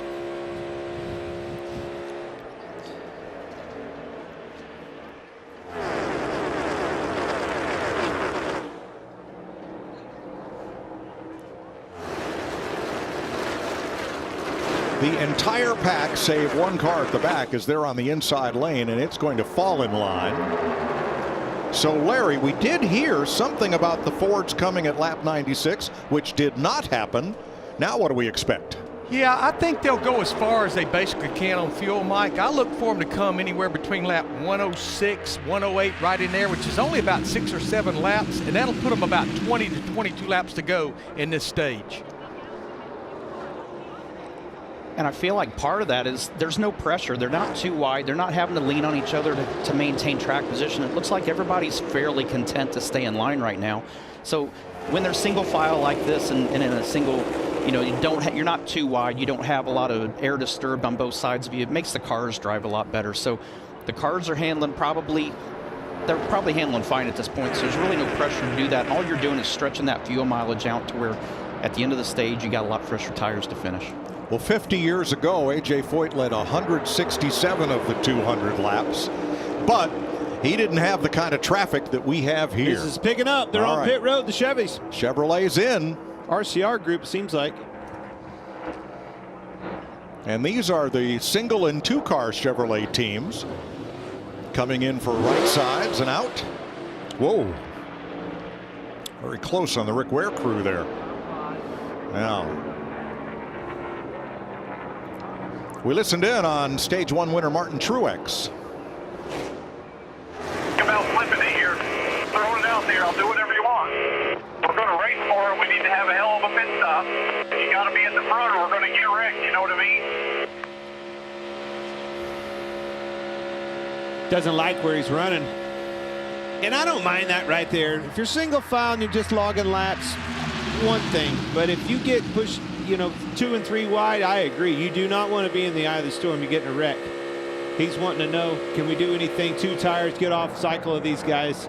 Have a heck of a pit stop, like he said. Need some track position. Well, Larry, what about fuel only? Is that an option on this stop?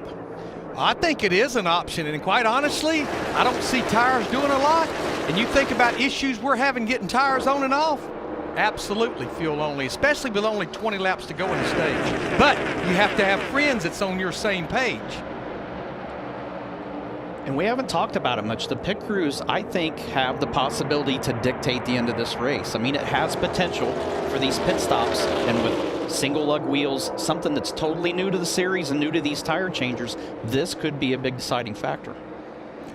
Richard Petty always said, and he won this race 7 times, the best you can do on any given Sunday in Daytona is put yourself in position to win. The pit crews may well do that. Richard went on to say, then circumstances will dictate the outcome, and you make your own luck. Exactly. Yep.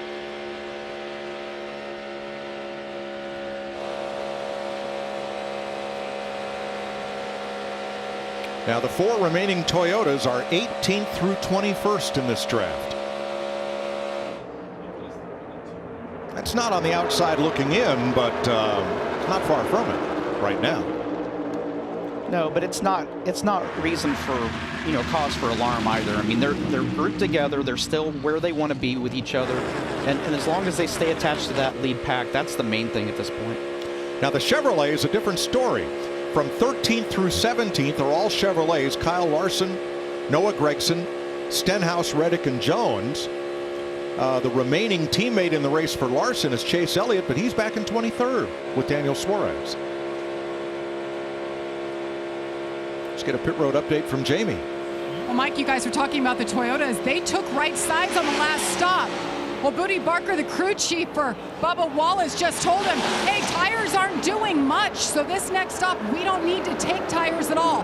Fuel only, so keep your eye on what the Toyotas plan to do here. You called it, Mike. You ever thought about being a crew chief? Oh, no, no. Pays horrible, Mike. But something that's going to make that when they do come for these pit stops that we're going to all have to watch is on the entry is being very careful to not slide the front tires or slide the rear tires. So when they do come, it's going to be very crucial, because if you do slide it, you have no choice but to change it. And we see that, and I've done it. Probably you've done it. Everybody has done that. Crew chief says, whatever you do, don't slide the tires. You know he's either going to take 2 or no tires, fuel only. And what do we do first thing? Lock Smoke them the tires. Yeah. All right, so if the Fords come as a group and 11 of the top 12 are Fords, does everybody else come with them? I think at this point in the race, I think I would.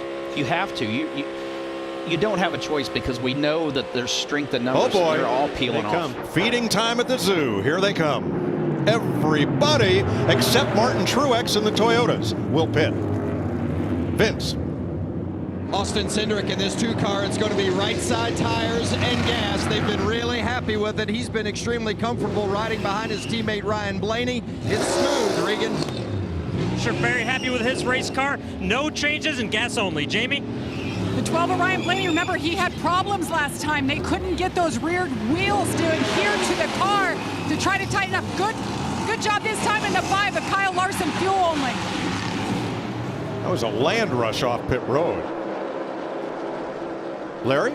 Yeah, the Toyotas, they are coming out. I like what they did there. That was chaos right there. Chase Briscoe, too many cars on pit road at one time. Briscoe missed his pit box. Vince? The 19 of Martin Truex Jr. is in. It is fuel only. As Mike had indicated earlier, it's the call. Regan?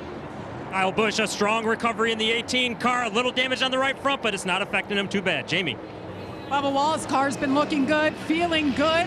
As they talked about, just fuel there. They almost took off with the fuel can there, guys. And that group should have no trouble forming back up together. Chase Elliott stalled out right here. Oh, and fire out both exhaust pipes as he restarts it. Here he goes. So Chase Elliott stayed out to pit with the Toyotas he was running with. And coming back to pit road will be Daniel Suarez. Too fast exiting pit road. Brad Keselowski to the front. Yeah, and that's it. I know that it was an easier pit stop with less cars, but man, you can't outdo that strength in numbers.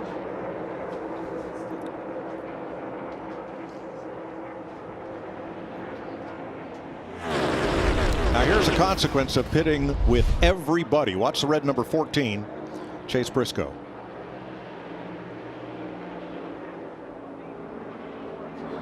Yeah, he had Michael McDowell on his inside and was looking over it. Oh, then somebody was trying to get out of their pit stop when he backed up. Watch Austin Cindric back here. He backs up right in Austin Cindric's way. Now it. Watch two. Your line. Yeah, like I said, he had McDowell on his inside, was looking over to see where it was and just missed it. Couldn't see the vantage point with that car on the inside, but it also hurt Austin Cindric in a big way. And Briscoe is now 23rd. Cindric, who was second, is now 13th. And here's what happened to Chase Elliott.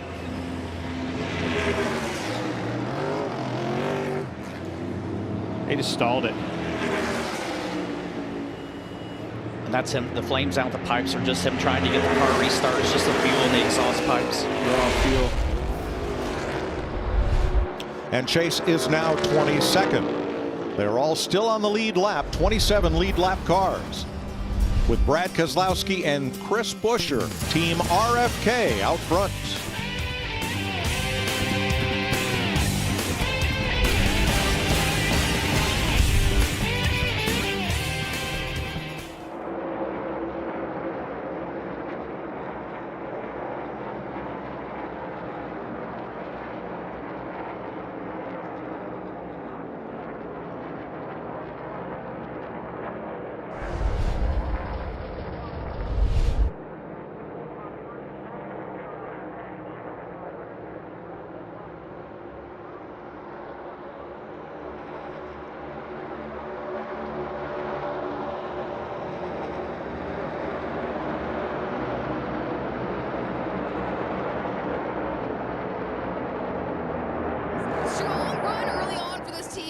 Showing sixth, but unfortunately after that last on-track incident, Daniel was reporting the race car is way too loose. Brought it in as scheduled with the other Fords just a few laps ago, only took tires.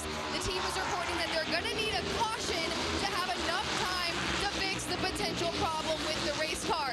Unfortunately, to add insult to injury, Daniel was too fast on pit road, so he had to serve a pass-through penalty. Fortunately for this team, the next scheduled pit stop is in less than 20 laps. From Daytona International Speedway, I'm Jesse Punch. I'll keep you updated, international race fans. Enjoy the race.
have right here is a man known around the world, Ryan Blaney. Look at this man, 3 wins in 2021, and this is his year. Wow, Big E knew his stuff.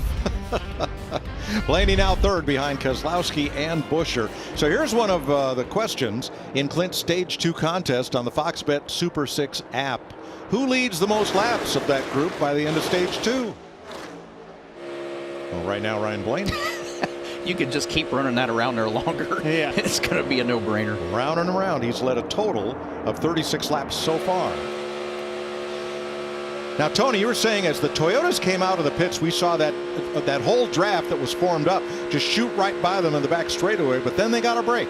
Yeah, the back of that lead pack with the Fords had to check up on the entry to turn 3, and that actually allowed Truex and the 23 to sit there and tuck in and get back in that group. Truex and Bubba jump out to the outside.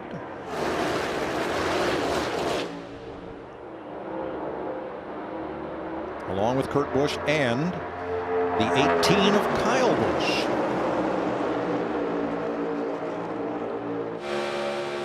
Now about those hood flaps. Yep. I would think, now they're there so that if the car turns around and slides backwards, it won't get airborne. But when the air pressure changes and they're flapping up right in front of your face, that's got to be bothersome. No, the biggest thing is it shows you how disturbed that air is behind that car. In the wake of that car in front of you, man, it gets up there, creates a negative pressure right there, and pulls those roof flaps up, or hood flaps up, and they are right in your face. But it's worth it, man. I can look around that thing. If I'm going to the front, so be it. But it's almost like a telltale as well. I mean, you know, if you see that hood flap coming up that you've got in that pocket, you know, Yeah. you went through that bubble you were talking about earlier. When you get through that, that's when that flap's coming up, and you know you're in a sweet spot. Look at this 18 car. Watch right here. It's up. That car was the one that we were in watching, right? Get Denny Hamlin, push him, spin him out, big time wreck, and he's still in this thing. These cars are tough, boys. It's Corey LaJoie on the inside in the 7. Kyle Larson ahead. And here's the He's got room. Clear low. Clear low. Louisiana hot sauce cam on Ricky Stenhouse's car.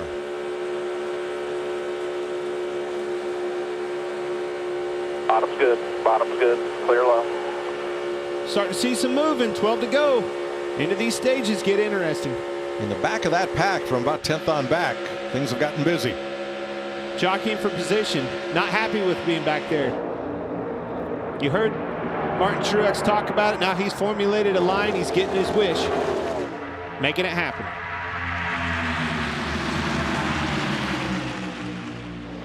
Chris Buescher running second, not burning as much fuel as race leader Brad Keselowski, who's pushing all that air aside. So the 17 crew said this. What you're doing with the gas is good right there. Does the 6 know they're wanting us to push? They're wanting to defend that top lane that's coming. Does he know our situation? I tried to tell him. We need to try to get to where we need to be so that way once we got the green light, we are going to be able to get to the green light. Let us know. What's the green light, Tony? I don't know. I was getting ready to ask you what the green light was. I think it's green light go. Time to shine. Let's roll. Enough dragging the brake, lifting out of the gas. Wide open. 11 to go in stage 2. 5 Fords out in front. Will go Fox side by side.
7 laps to the end of stage 2 here in Daytona. The USFL coming April 16th with a historic inaugural game. The New Jersey Generals take on the Birmingham Stallions in prime time on Fox and NBC. See the debut of the USFL Pro Football League right here on Fox. So we talked about the green light. We hear from pit road that is when, because some teams are having trouble wondering if they're getting all the fuel in, and Cole Custer had to come in twice because his car wasn't taking on fuel. The green light is when they know they have enough fuel left to get to the end of this stage. Regan. Mike, you mentioned Cole Custer having to pit twice to get the fuel in that car. What has happened is the fuel probe has broken away from the side of the body. The composite bodies, which are new this year, it broke off of there. So every time they go to push the probe in, they can't get the fuel to go into the race car in that spot. That's the hardest part of having the biggest race of your life, your biggest of your career, the Daytona 500, the very first race. And with a new car to boot, all of these teams have been challenged. Attrition's always been a big part of this race, and you're seeing some of it today. Well, look who's here. Our series champion, Kyle Larson, has brought his Hendrick Chevrolet to the front. I talked to him this morning up in the Sunoco suite, and Kyle said, he says, I can run these races. He said, nearly won one, ran out of gas on the last lap here in the Daytona 500, but he has no top fives in the 500 yet, Still there, side or at Talladega. But here he is at the front of the pack as we get toward the end of stage 2. Lone Wolf, though, he was up there, 2 teammates behind him. As soon as Brad made a move, you knew Logano was going to go with him. Bye-bye Larson. That's exactly what happened. Hard to hold them guys back. Let's show you that again. Larson leading the pack. Keselowski drops down. And he's got all the help. And Joey's right behind him. You got 2 former teammates that know how each other approaches restrictor plate races. They're not with the same team anymore, but they still remember how each other races. We talked about it. 400 miles to learn and figure out how to situate yourself for the right move at the end of the race. You saw that 5 car start at the front, go clear to the back, had another education right there. He'll figure it out, but honestly, that wasn't on him. He just didn't have any help as soon as those teammates went around him. But again, now you got to figure out how to get up there, situate yourself, put those guys in a situation where they don't have a choice to either help you or stay behind you. A lap ago, Kyle Larson was leading. Now he's back to 9th. But we've got 4 laps left in the stage 2, and as much as we all say, hey, we're racing and trying to take these first 400 miles for that last 100, these guys are already thinking about points and stage points, trying to lock up these for the end of the season. And the move that Keselowski just put on Kyle Larson to retake the lead was the same move that we saw Chris Buescher make on Thursday night to win his dual race. Exactly like it, but you didn't see Kyle Larson make a move. He just let him go. Come to the end of the race, you're going to have to block that move some Different way. story. Yep. It's risk versus reward. Let's have a look at today's Toyota top performers. Martin Truex in 3rd, Bubba Wallace in 4th. The Busch brothers both in the lead draft. Denny Hamlin, 3-time Daytona 500 winner, out of the race, along with Christopher Bell, is in the race, but 40 laps down after suspension issues. Keselowski, the leader. You're looking back at Joey Logano in 2nd place. Logano's car chief, Raymond Fox III, was honored here in Daytona this week by the living legends of auto racing with a Lifetime Achievement Award named for his grandfather, Ray Fox, a pioneer NASCAR car owner, engine builder, and in later years, a NASCAR engine inspector. Aggressive move by the 14 of Chase Briscoe, and Chase is just trying to stay on the lead lap. He knows he's got 2 laps to go. Doesn't want to have to sit there and have to worry about the lucky dog spot. Just wants to try to stay on the lead lap. And can play a big role in the outcome of this stage. Absolutely.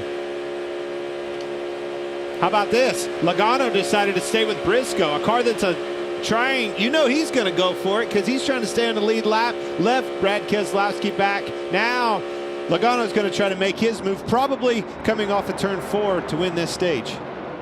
Smoke ahead. Down on the bottom of the racetrack, somebody down on the apron. And Logano can win it from there. Because he's locking on to Briscoe. But Yes. you see the same thing on the bottom. Well, they broke apart. You had Stenhouse pushing Keselowski. Look at the run on the 19. Look at the run on the... Truex for the stage win, trying to go 2 for 2. He does it. It's interesting how he used, Joey Logano decided to use Chase Briscoe. As soon as he locked onto him, pushed away, bye-bye Keselowski, nobody had anything for him. But that did open the door for a big run from Truex to get the win. Stage 2 to Martin Truex Jr.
Next week, NASCAR heads west for 3 races. We're going to furlough Tony Stewart and have new analysts joining Clint and me in the booth.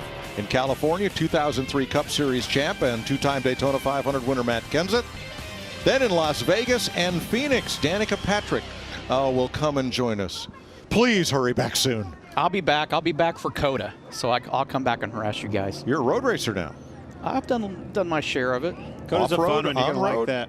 A little of both. Okay. Mostly on. Let's try for on-road. Got a fun lineup. It's going to be fun, Mike. Yeah, Circuit of the Americas. That'll be fun. You know what they call the nickname of the guy next week, right? Matt the Brat. That's going to be a handful, buddy. During his late model career, his dad was a racer, so they did call him that. We'll just follow your lead. That's what we do. Then he graduated to Cup and became a star and a champion.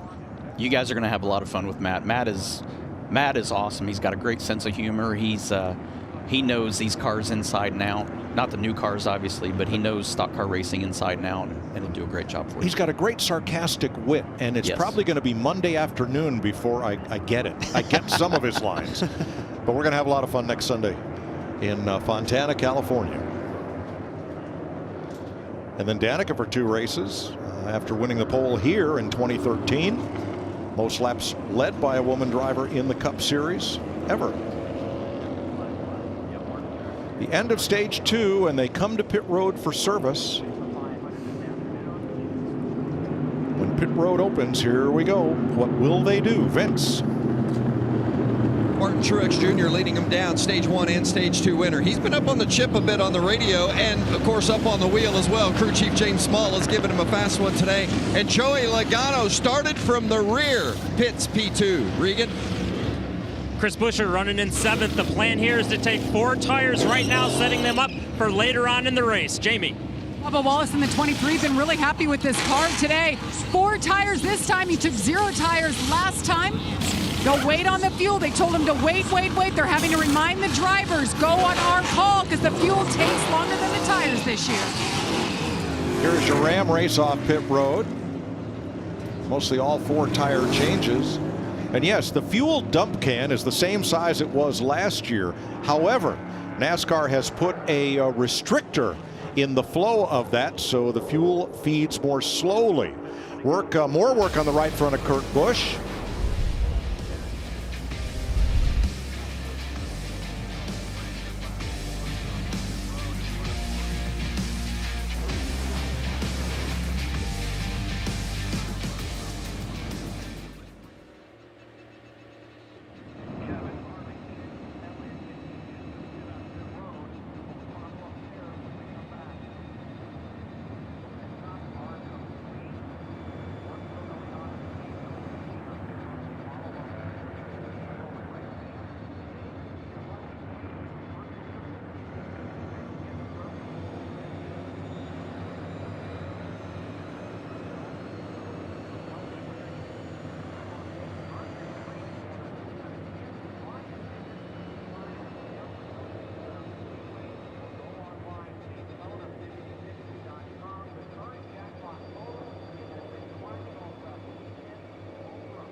A look across Lake Lloyd in the Speedway infield.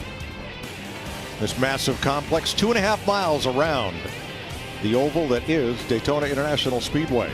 Martin Truex Jr. has swept the 2 stages, the first that he's ever won here in the Daytona 500. So he is your race leader. We spoke to him earlier. Let's catch up with the driver who finished second in stage 2, Joey Logano. Yeah, we already talked to him. I want to talk to Joey that Tony and I had on the pre-race. Hey, Joey, it's Boyer up in the booth. How about you, buddy? I'm doing good. You got some energy up there. Man, I tell you what, pre-race, you said lap 22, you could make it from the back to the front. Lap 40, not bad, but no, had a little bit of trouble there. What do you got? How are you going to win this thing? Oh, man, it's a lot different race than what we've seen here in the past.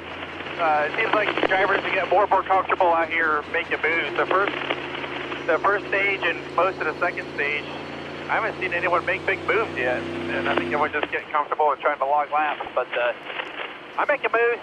I'm ready to get the old shell pencil Mustang up front. Almost got a stage win there. Pretty close. I knew you would, man. Good luck. Keep it up. Thank you. Have fun. Now, the reason Logano dropped from second to sixth, let's examine his pit stop and watch the right front here.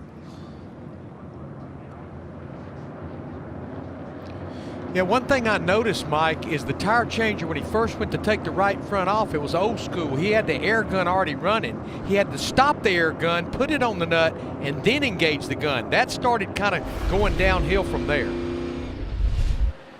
Now, we also saw Chase Elliott with an extended stay on pit road. Jamie? Well, Mike, earlier in this race, the 9 of Chase Elliott got into his teammate Kyle Larson. He had a dent in the right front, and he said that the handling had gotten so much worse that last run, so bumpy, they decided to take the time to try and fix it. And he just pitted for a second time and took left side tires. So a suspension adjustment for Elliott to get him back into contention. He is currently 20th.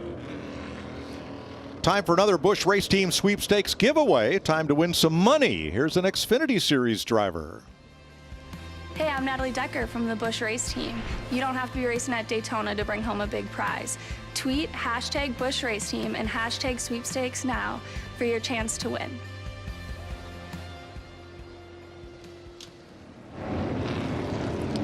Kyle Larson getting topped off with fuel. Joey Logano came back in. We saw what happened there on the right front, and they weren't sure they got it tight. They came back and addressed that some way. I thought that wheel kind of looked cattywampus on there a little bit, and then when he put it on, I don't think the wheel was all the way tight. He probably went out there, felt a big vibration, came back in, got that taken care of. Do not want to lose those wheels. A steep penalty on that racetrack.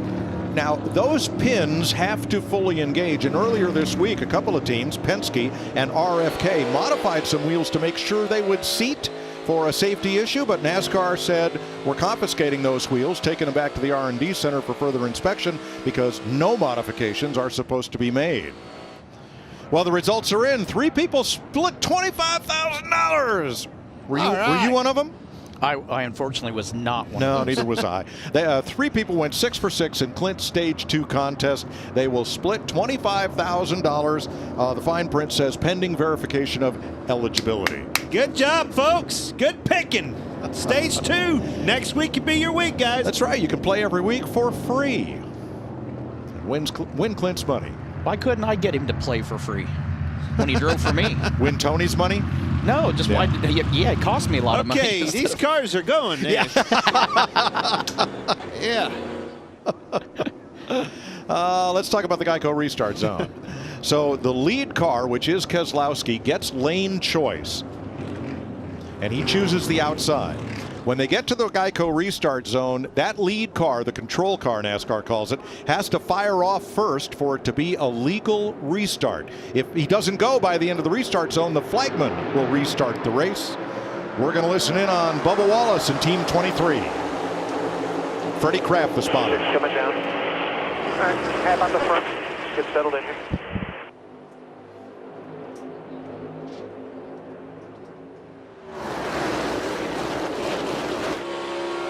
I don't know. Freddie talks all the time when he does that podcast. This is a view, I'll be honest, that I like right now.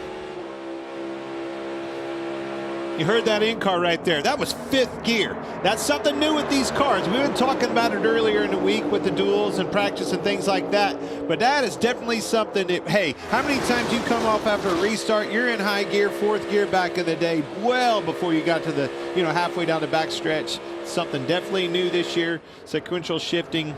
I like it. And and I'm glad the drivers are getting used to it, because in the first couple tests, there were some guys that went to go from second to third gear that were used to going up and to the right instead of sequential back, and went from second gear down to first gear when they were trying to go to third. You paid for one of those mistakes, did you? Immediately I did. Yeah, up and to the right. That's the money shift. Yeah. Kaboom. With this gearbox. Cody Ware there in the middle. Joey Logano on the outside. Our Coca-Cola Zero Sugar can.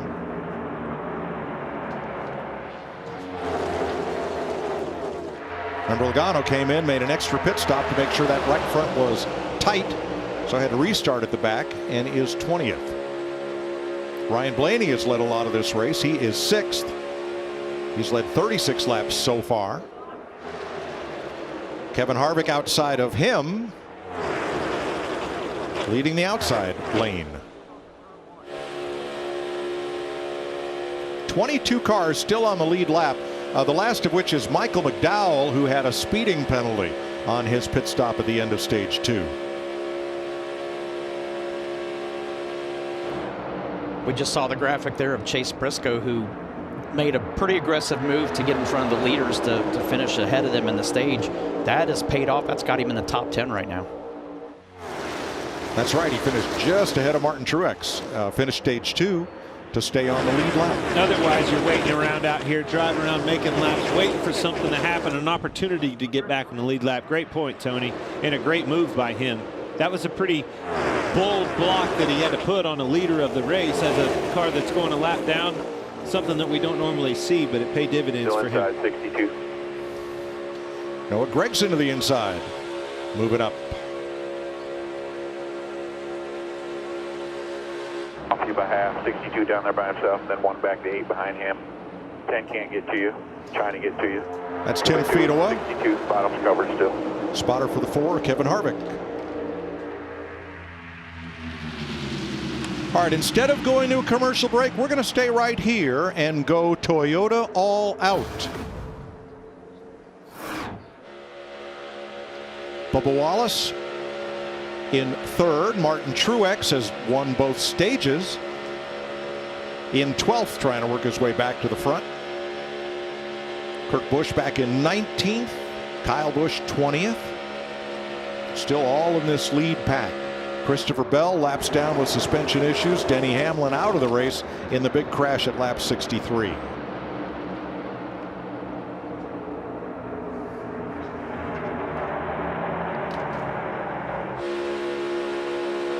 Well, in the pre-race you heard Kyle Busch, he's tired of answering that question, but he knows every February, kind of like Dale Earnhardt, for 20 years, You see had that to answer right the front. question. Exactly. You see that right front, it's battered, but he's not out by any means. So. I look for Bubba Wallace, man. You know, we've talked about it. He won at Talladega. He's always there at the end of these things. And that's what you have to do. If you're going to be in contention and have a shot at winning this thing, you've got to figure out how to get to the end. Attrition is a big way, and he's doing it right now. 3rd place amongst a lot of Fords, a lot of different company right there. But I'm telling you, he's the one that I think could win in this Toyota camp.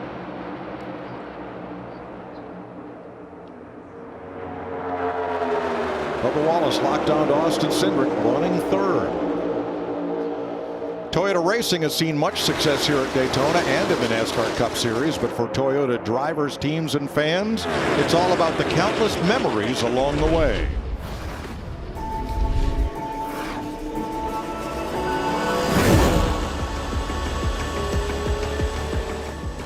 For Toyota, racing isn't all about the numbers, like 162 Cup wins.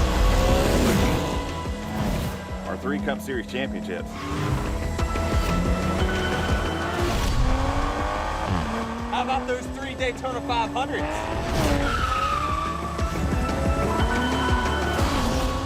It's about the thousands of scrapes, dings, bumps, and bruises.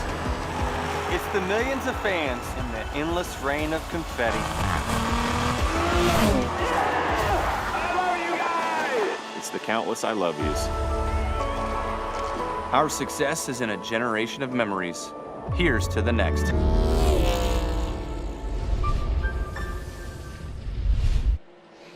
.144 laps complete. We stay under green in the final stage.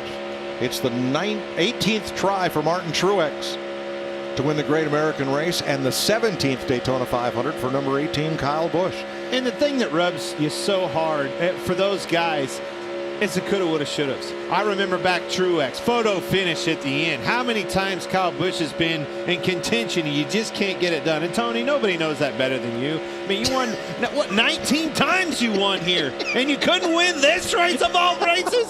19 times! It's just a flesh wound. No, I know, it is. You're right. But it shows how much pressure there is to win the Daytona 500. It's one thing to win the July race, the 4th of July race that everybody loves to win. It means a lot to win the qualifying races. It means a lot to win the Busch Shootout.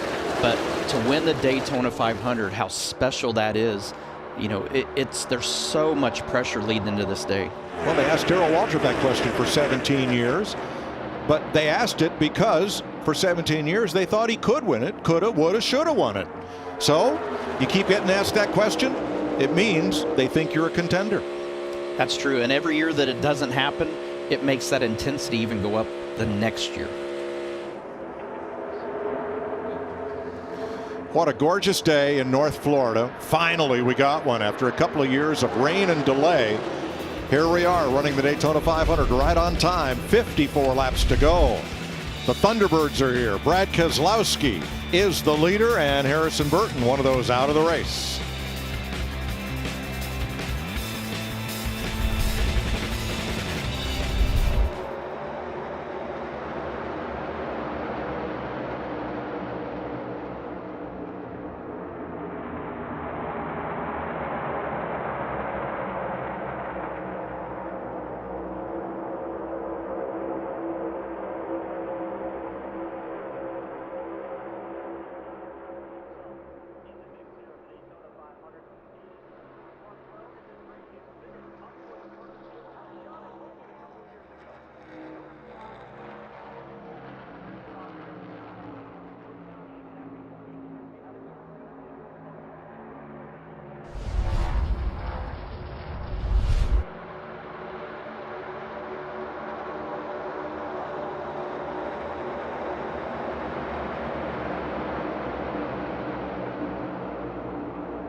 As the shadows get a little longer here in Daytona, the Goodyear blimp is here giving us this great aerial coverage. Anything can happen as long as you have the drive. Goodyear, more driven. Sellout crowd at Daytona International Speedway. Watching Brad Keselowski, Austin Cindric, Bubba Wallace, Eric Jones, and Ryan Blaney pull them around Daytona International Speedway. Kes has led 62 laps of this race.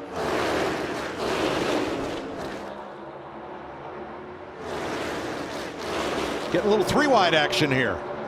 Yes, we are. You heard Joey Logano say he is not going to wait around. It's going to figure out a way to get back to the front. That's what we're seeing.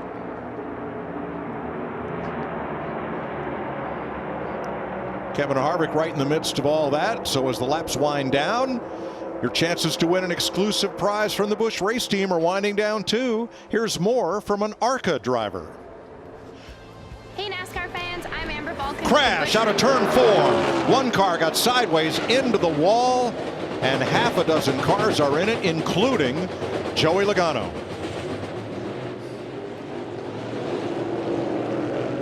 Tyler Reddick will be 2 of the casualties, in the left rear is down on Logano's car. High-sided there. Seems like these cars that get 2 flat tires on the same side get bottomed out on the suspension. They can't go anywhere. Kurt Busch, Martin Truex also involved here at lap backing 152. up on pit road. That is Tyler Reddick. He has a little more damage to the back of his car. 5 away, 4 away. 5th caution of the day. Reddick with a big hit in the left rear and extensive damage to the left front as the AMR safety team is on the scene. Let's see how this got started. There's Truex, right front damage to his car. Dang it. 17 years. And coming oh so close to Denny Hamlin a few years back. Jacques Villeneuve gets into the back of Tyler Reddick. Tyler Reddick, he was tank swapping in front of him way before Villeneuve got there. I don't know if it did because of contact right there, but man, right in Truex's lap. I think Kurt and Joey Logano are going to be okay. Depends how much damage is on. There's the right side tires going down on Logano when he gets to that grass and bounces through it. Same for Kurt Busch. Saw a couple of drivers take evasive action down pit road, which is allowed. We saw Tyler Reddick. He was already loose coming on the exit, off of the exit of turn 4 before Villeneuve got in. I think he just lost it right in front of Jacques. Ty Dillon, Kyle Busch doing a nice job of evasive maneuvers right there.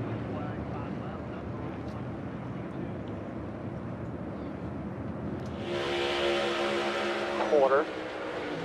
Watch him in front of you. Check it, check it, check it, check it, check it. Gotta hold on to it.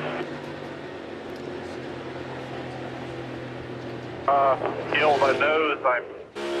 Yeah, the right front corner on Truex.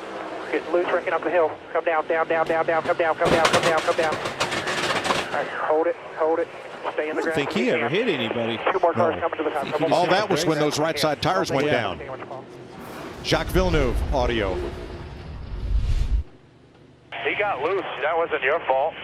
I don't know, but I hit him after. I might have damage. All right, we'll check it out. It's all good. Problem with that is when somebody gets loose, it scrubs so much speed off so quick, and you're already within a foot or 2 behind somebody. Yeah. You close that gap before you ever have a chance to react. See, way on your left side, that's Jacques, which was right behind Tyler Reddick, and you can see Reddick is already way, I think he just got in a bad spot. Bad wake up off the corner. I don't know if he got tight. You know, how many times have you been tied off at turn 4, have a bunch of wheel in it, when it finally catches you, around away it comes, which was about the time Jacques Villeneuve got right to his bumper, and away it went. Oh, wish we had a camera in David Reagan's car, because he threaded the needle right through the middle of that. There's the 15, the white and blue car. Spin top, out against the wall, spin top, out against the wall. There, you can ease to the left a little bit. You got one coming fast left. Back on the pavement, back on the pavement. You cut down one of those tires, that thing becomes a big thumper and makes all kinds of noise. As soon as Joey just stopped right there, he's stuck.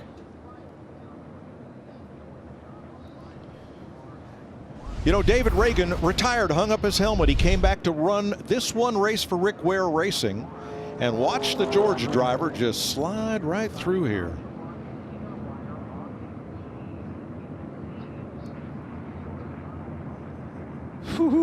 That's, go, go, go, go. That's smooth. That's good, clean living right there. All right, Ricky Stenhouse. Close. check up, check. Just get check. Come on, go. That's about as good a job as you could do getting through that hole. I know we smoked our tires real bad. Clear, good job. That's a single car team. JTG Doherty. That move right there, that feel that you just said, that is exactly what it takes to get to the end of this thing and stay in contention. All right, let's hear what happened to Tyler Reddick. Weird on the replay, it looks like it broke, but that part of the car didn't hit anything, right? Initially. Tyler, it looked like it broke a right rear toe link, and then you lost it. Yeah, because no one hit me over there. It was broke when I was sideways before someone hit me. And that's the caveat that, you know, we knew he lost it, right? We knew he got loose in front of him, just didn't know why. You hear it right there. Broke the rear toe, maybe from some contact with one of those other wrecks, finally broke loose. And that's something new as part of the new independent rear suspension in these cars. So before all that happened, we were going to give you another chance to win an exclusive prize from the Busch race team. And once again, here's an ARCA driver. Hey NASCAR fans, I'm Amber Balkan with the Busch race team. We're giving you a chance to ride around the track with Kevin Harvick himself.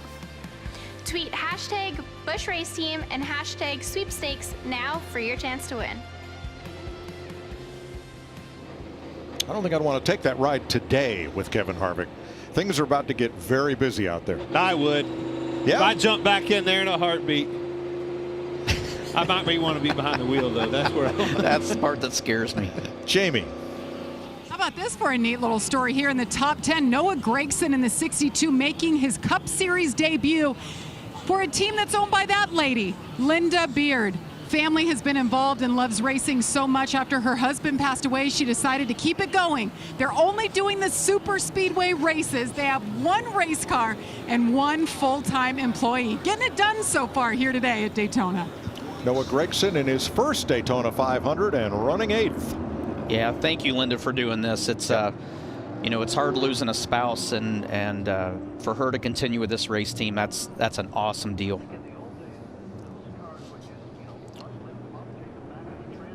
So, Larry, 46 laps to go. What are you thinking?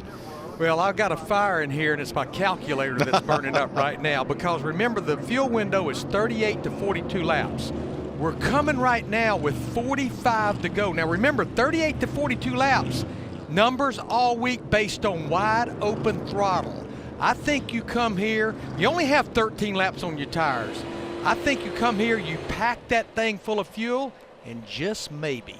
DW taught me never say you can't make it. Well, DW stretched his fuel mileage to win the 1989 Yeah, but he Daytona had more 500. than everybody. Well, that's what Hammond said, his crew chief. After Alan Kulwicki had to make a late stop for fuel, Darrell coasted around and came around on fumes, won the race. I think there was one way before that. Old Smokey Unique may have pulled one on him, too. Well, let's see how the Coca-Cola family of drivers is faring. Denny Hamlin, trying to win his 4th Daytona 500, got caught up in that wreck at lap 63. Joey Logano with issues as part of this caution flag. Austin Dillon 28th, Daniel Suarez 26th. David Reagan, we saw him sneak through that incident, and he gets the free pass. He's the first car 1 lap down, so he'll get to come around and rejoin the lead lap. That will give us 20 lead lap cars when we restart. Exactly half the field. It's a good reward for doing a good job of getting through the wreck. Yep.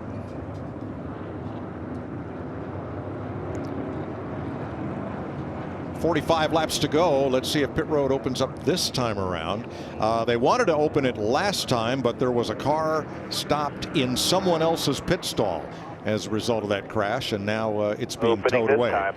Clear in, clear out. So the 8 of Tyler Reddick looks like it's headed for the garage, where he would join Denny Hamlin, William Byron, Harrison Burton, and Ross Chastain. Cars running with damage include Alex Bowman, Christopher Bell, Greg Biffle, well off the lead lap. Pit road's open. Here's Vince.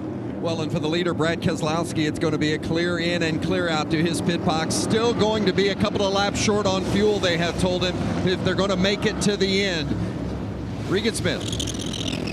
Chris Buescher, they decide to pit with this race car. There's going to be fuel only. They've already told him to start saving fuel. Jamie. Bubba Wallace, same thing. They know how their car will react with no tires, fuel only. You saw the 9 waiting there patiently to let the 23 out clear. Thanks, Jamie. Now, will this be the final pit stop of the day? Some of the teams are planning on it. Hey, NASCAR Will it be the final caution of the day? Long odds on that one.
Exciting Daytona 500 so far, and we've got some highlights for you. Take a look at the vision screen. We'll go back through where it all started here in the 64th running of the great American race, the Daytona 500. Lachlan Murdoch threw the green flag, and for the first time in his career, it was Kyle Larson who won the pole for the Daytona 500. He led early, but tires have been the story. Yeah, there have been 2 teams that have lost tires on the racetrack. We had Chase Briscoe that spun after contact with Austin Cindric. Look at that caution flag. As Rolla had an issue where they lost the tire. Then coming to the end of stage number 1, Harrison Burton up and over the firing plant, the inside wall on the back straightaway.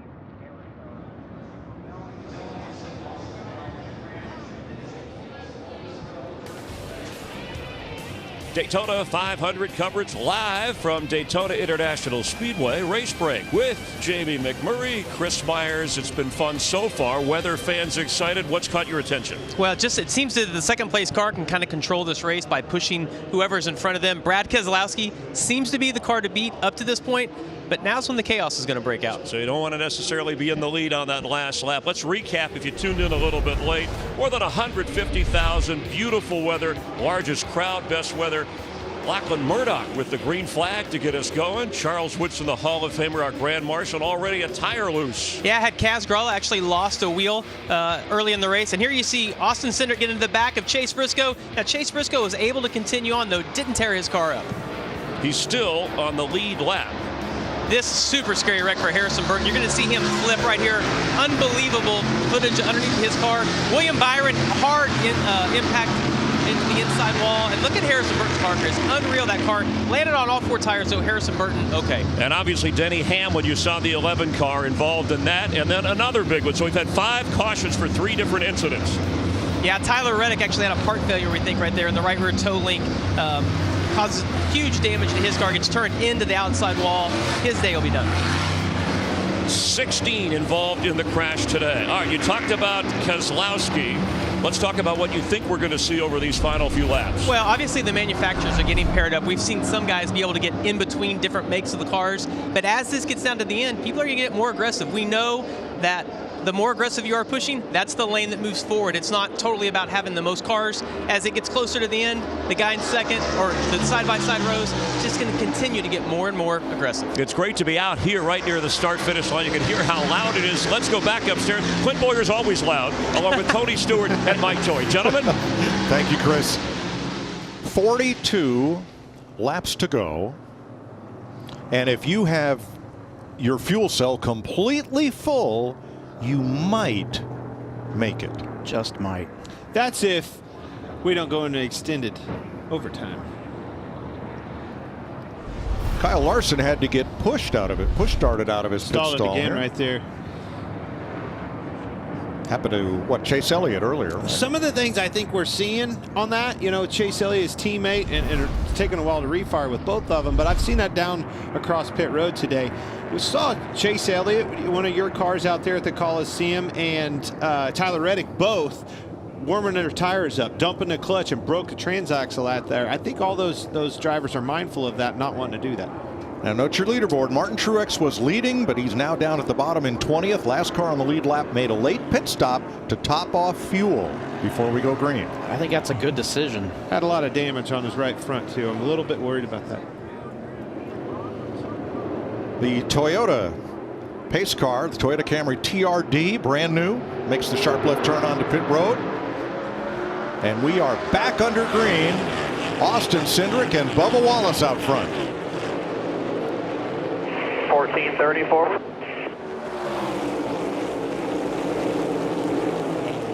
2 by 2 here. Remember early in the race, Eric Jones, small two-car team. His friends are where he finds them. Doesn't matter what make of car it is.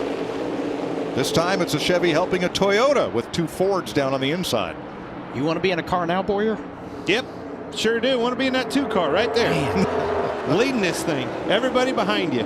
Look at the connection right there. You see it with Blaney being able to stay on Austin Cindric. Big block by Bubba Wallace right there. But the two on the outside, Bubba Wallace and Eric Jones, not being able to stay connected. Eric Jones dumped down, got behind those teammates of Ryan Blaney and Austin Cindric. That's the things that you see. Brad Keselowski dropped down there with him. He's in fourth place. Boy, Keselowski has been fast all week here in Daytona and won his qualifying race, the 150, on Thursday. Bubba needs some help here. He's got it coming. Got Kyle Busch in tow. And then Ricky Stenhouse. In a good place for him.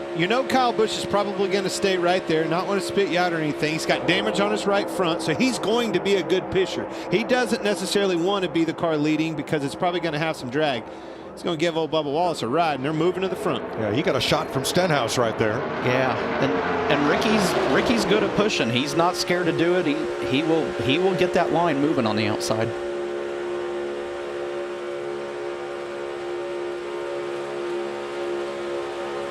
Ricky Stenhouse. 17 still with you. Then the moderate. Then we have the 122 beats per minute. I'm telling you, my heart rate's higher than that right now. Your heart rate when you were his car owner was to the moon and back. Yes, very much so.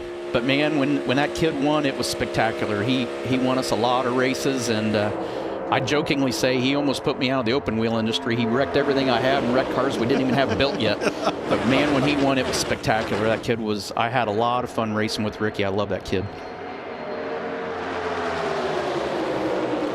Fords on the bottom, Toyotas up top, Chevys wherever you can find them in this group. I'm telling you guys, if anybody can keep up with these two, it's that Toyota of Bubba Wallace on the outside. He's got a teammate behind him. We've said the aggression, Ricky Stenhouse, pretty deadly combination. Somebody's going to have to figure out how to do that right there. Have to get ahead, because those two teammates and Ryan Blaney and Austin Cindric are capable of doing it. It's going to take that same thing to dish it back to him. That's exactly what you got. That was the big push down the back straightaway from Kyle Busch, who now lays off the back of Bubba Wallace. Yeah, right before they got to turn 3, he turned loose of him and made sure he doesn't get him in a bad spot there. They're up where they need to be. You just got to be smart about it and get yourself to the end still. How about that Jones boy? That Richard Petty number 43 is a fast car. He has no friends up front, but with a fast car, maybe everybody's your friend.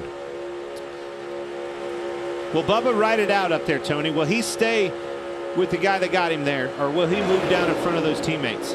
I think he's going to stay with the 18.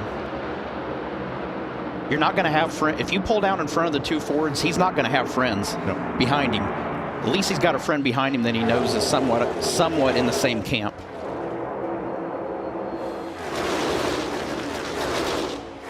Boy, Austin got way far away from Blaney there. That'll be interesting to see how, by the time they get to the start-finish line, what this looks like. You got a group of cars all of the same suit, and you're trying for a straight flush. That's exactly right. Good luck with that. How many you want to draw? I want to draw as many as it takes. Well, we keep talking about this, right? You got to learn, you got to learn, you got to learn. Learning's over. Now it's time to get aggressive. 36 laps to go. It's time. Stenhouse is going to send them to the front.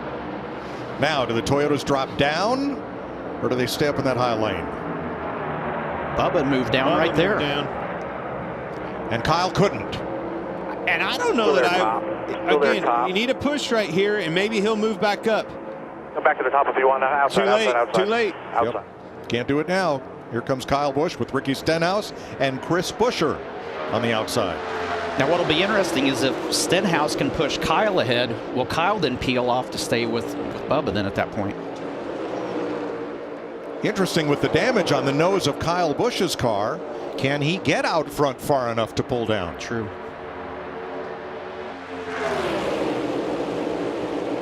I've seen some ugly cars in victory lane here after Daytona 500 wins, so they don't always have to be pretty and slick to win this thing. Nope. That Toyota, and you see moving up. Toyota, Bubba Wallace did not like to push. He didn't mesh well with the two car of Austin Cindric. Austin Cindric had him jacked up and moving all around down the back straightaway. He said, nah, I'll be all right. I'm going to get back up there in front of my teammate. David Pearson here in 76 crashed with Richard Petty on the last lap. The nose of his Wood Brothers Mercury was all stove in when he drove it into victory lane at 10 miles an hour. But he got the big check and the trophy.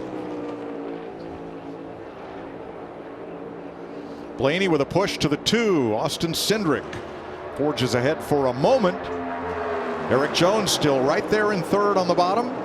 Then Keselowski. I'm going to call it right here. Easy one. Those two, the 2 and the 12, they have the fastest cars. They're able to stay connected the most. They're doing the best job of being efficient. Somebody that's going to break that up and be able to win this race, it's going to be because of that. You're going to have to get those guys away from each other, be in the middle or be in front of them. You got an awful smart guy second in line on that outside row, though, that knows how to get stuff done.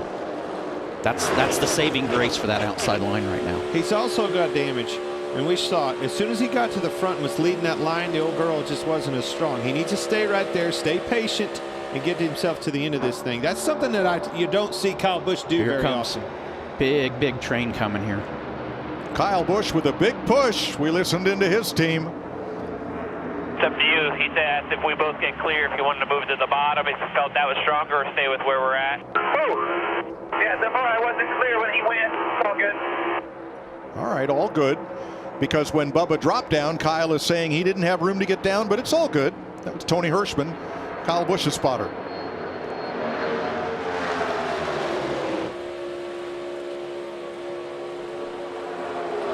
All right, you're not going to miss a moment. We're going to go Fox side by side with Austin Cindric and Bubba Wallace battling for the lead in Daytona.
Inside of 30 laps to go in this running of the Daytona 500. 23 cars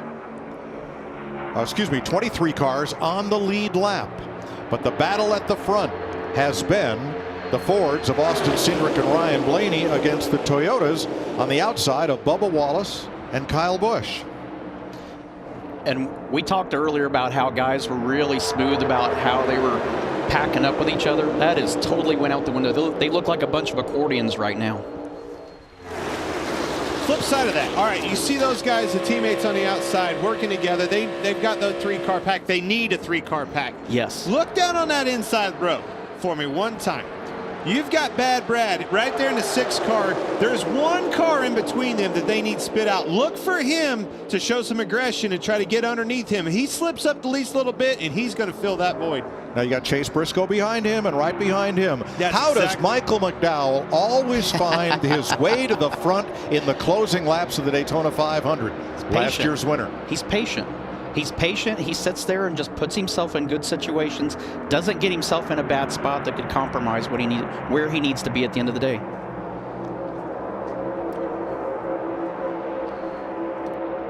Ricky Stenhouse fell back a bit in his Chevrolet.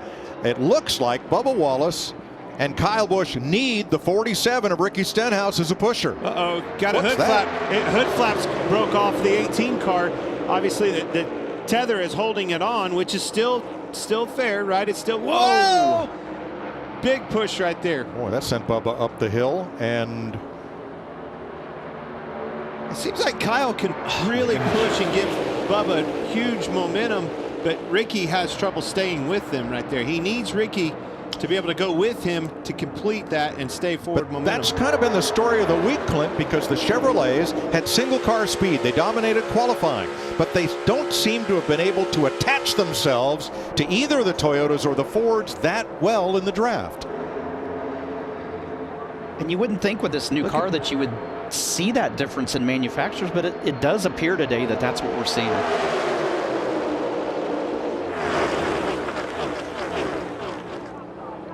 Well, with Kyle Busch right in a tight draft on the 23, that hood flap and the damage on the right front are probably safely tucked in the draft. Yeah. But don't look for Busch to be able to pull out and pass. No, it's just like that second engine you see on a train going by. What's he in there for? Well, if they ever hit anything, it ain't going to be him. He's pushing. Well, make no mistakes, though, depending on how the end of this shakes out, if they were to get in a single file line and he comes off the turn 4 and he's second, don't think he won't try it to get to the end. Well, that's how, but you're going to have to. Kyle Larson's made his way to the outside line, the 5th car back. Is it time yet? 25 to go? No, Mike. I'm talking to the race car driver right here. Is it time? Start making moves? Are you going to start looking for this middle line? If you're Kyle Larson sitting back there 5 rows deep on the outside, if they open that middle up, is it ready?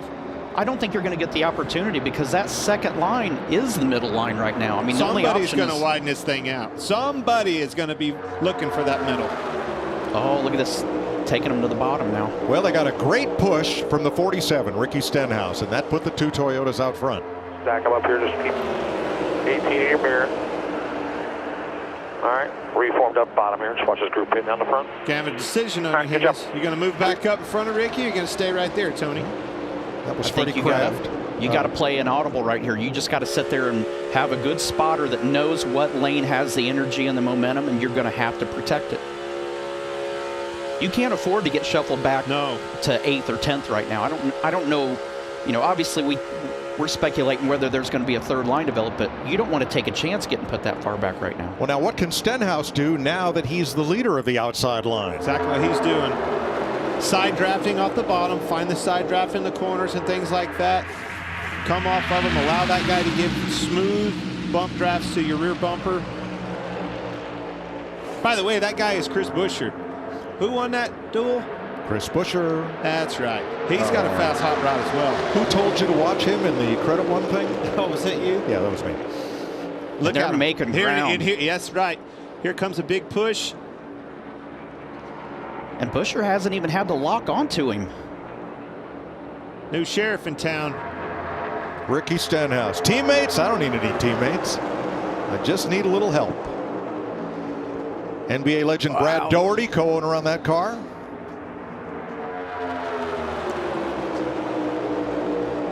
Hey, Michael Jordan versus Brad Doherty for the lead in the Daytona 500. 2 car owners. How about that? You're thinking that my fists are clenched because I'm sitting there like I got a steering wheel in my hand and That's I'm right. scared to turn loose of it right now.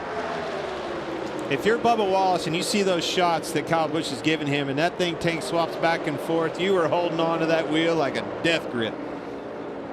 But you don't dare sit there and say, don't do it either. Yeah, no. You got to have that push.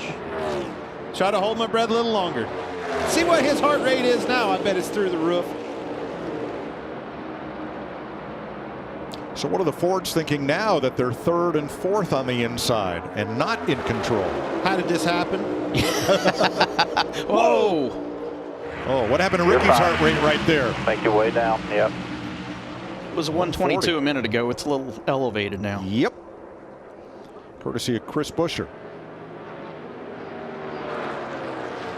Greg Biffle going a lap down here. He had just made a pit stop, as did Christopher Bell. Those 3 cars on the outside had just come off pit road a lap ago, Austin Dillon included. 21 laps to go. We're going to take you Fox side by side one more time.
$18 laps to go. Ricky Stenhouse, Chris Buescher, Kyle Larson, the leaders.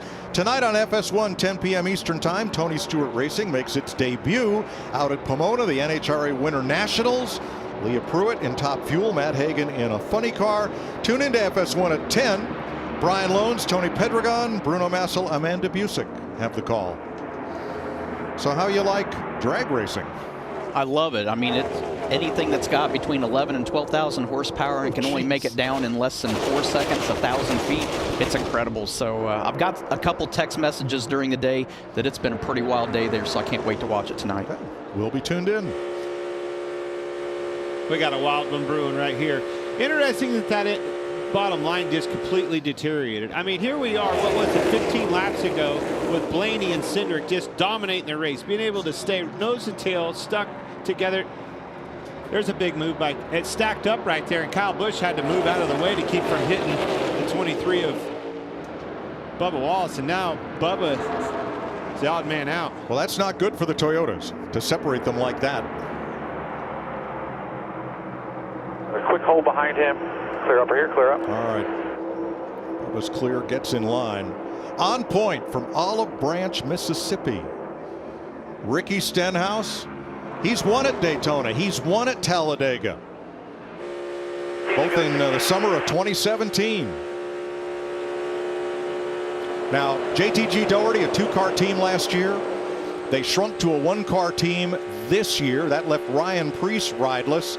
I thought somebody should have picked up Preece. He was the only driver in the Cup Series to score a top 10 finish in all 3 Cup races here last year. Brian a lot Patty, of talent. His crew chief, Brian Patty, I had him. Some of my best years in this sport was alongside him as a crew chief on top of the box.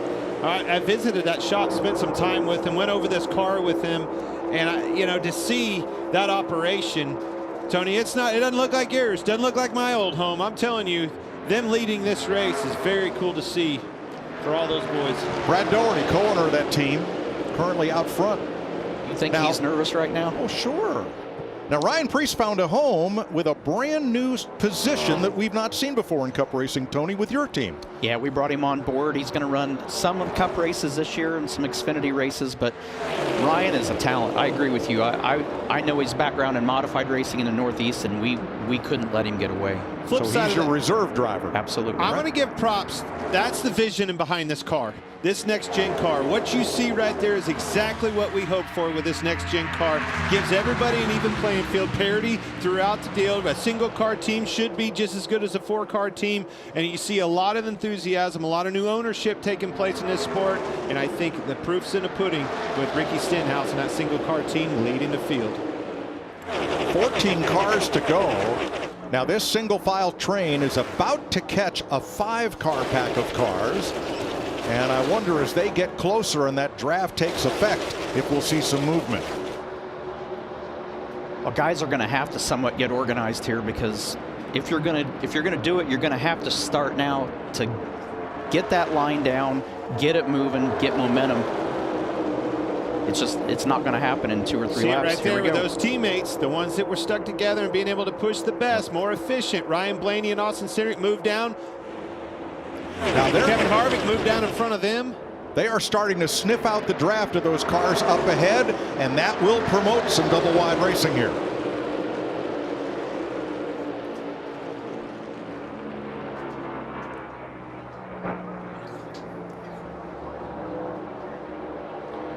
Todd Gilliland, one of the rookies in this mix, along with Austin Cindric. We listened in on the 38. How much more fuel do we need? I need to know this. I can save quite a bit, but I'm going to slow everyone down. Just a few more laps. Just a little bit more. Save, save, save. Well, that's another caveat that everybody had the affordability to do. When you're riding single file like that, you can back that thing up, even back to like 40% throttle, saving some fuel for the end of this thing, because who knows what's going to happen. So, Larry, we restarted with 42 laps to go, right on the edge of the fuel window. What does that mean for somebody who's been out front for a while like Ricky Stenhouse? Well, the good thing, Mike, they did bring Ricky Stenhouse in with 1 to go, and he topped off with 42 to go. I will say this, he's the only running wide open throttle, being the leader right now. Everybody else, like Todd Gilliland's, rolling out of the throttle around this track. Big So group here. fuel No, will gonna be a concern. Be 3 wide behind. Daniel Suarez, who is 1 lap down.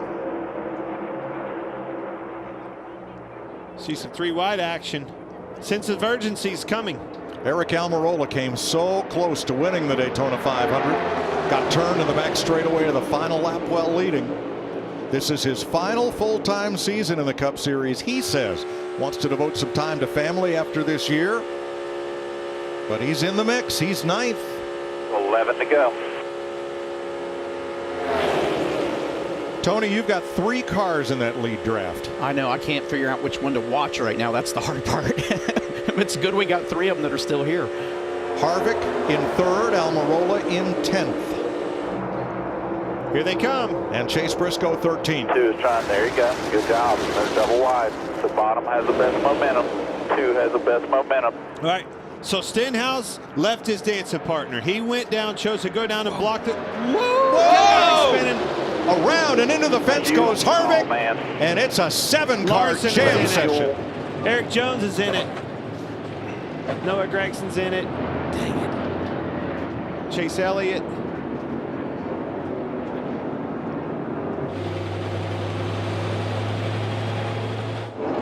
Todd Gilliland all torn up and climbing out. Kyle Larson hoping for his first top 5 in the 500. Now Kevin Harvick can't see both sides of that car to assess damage. But I do. Left front is way towed in. It's hurt bad. And Noah Gregson, the Cinderella story of Team 62. Eric Jones, who was poised for a top 5 finish.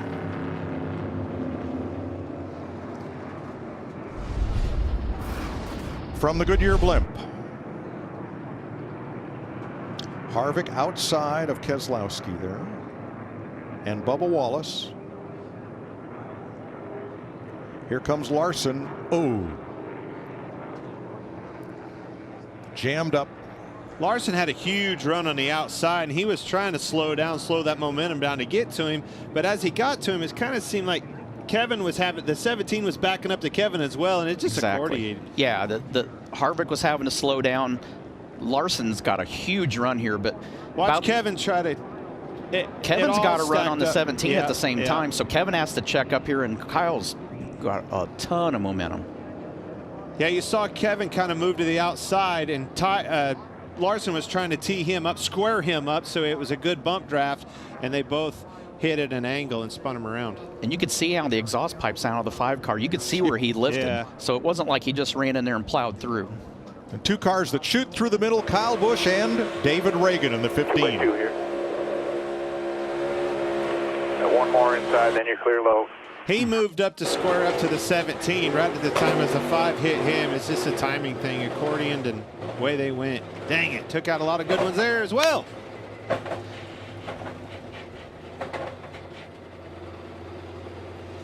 Let's ride with Chase Briscoe. Now by himself. Check up low, stay in it, lower, stay in it. I don't mind that. I think he wanted him to go low. All right, Martin Truex. That's David Reagan just in front of Truex. Still lots of room in front of this 15. Reckon, get down. Stay mid, go bottom, as far as you can get. Got one spinner in front of you to the left, 2 more in front. Just keep checking up. Clean pass. And Daniel Suarez. And our Kid Rock's honky tonk cam. You're spinning, check to the middle. Now middle, lower. Now back up a little. All right, you're good there, you're good.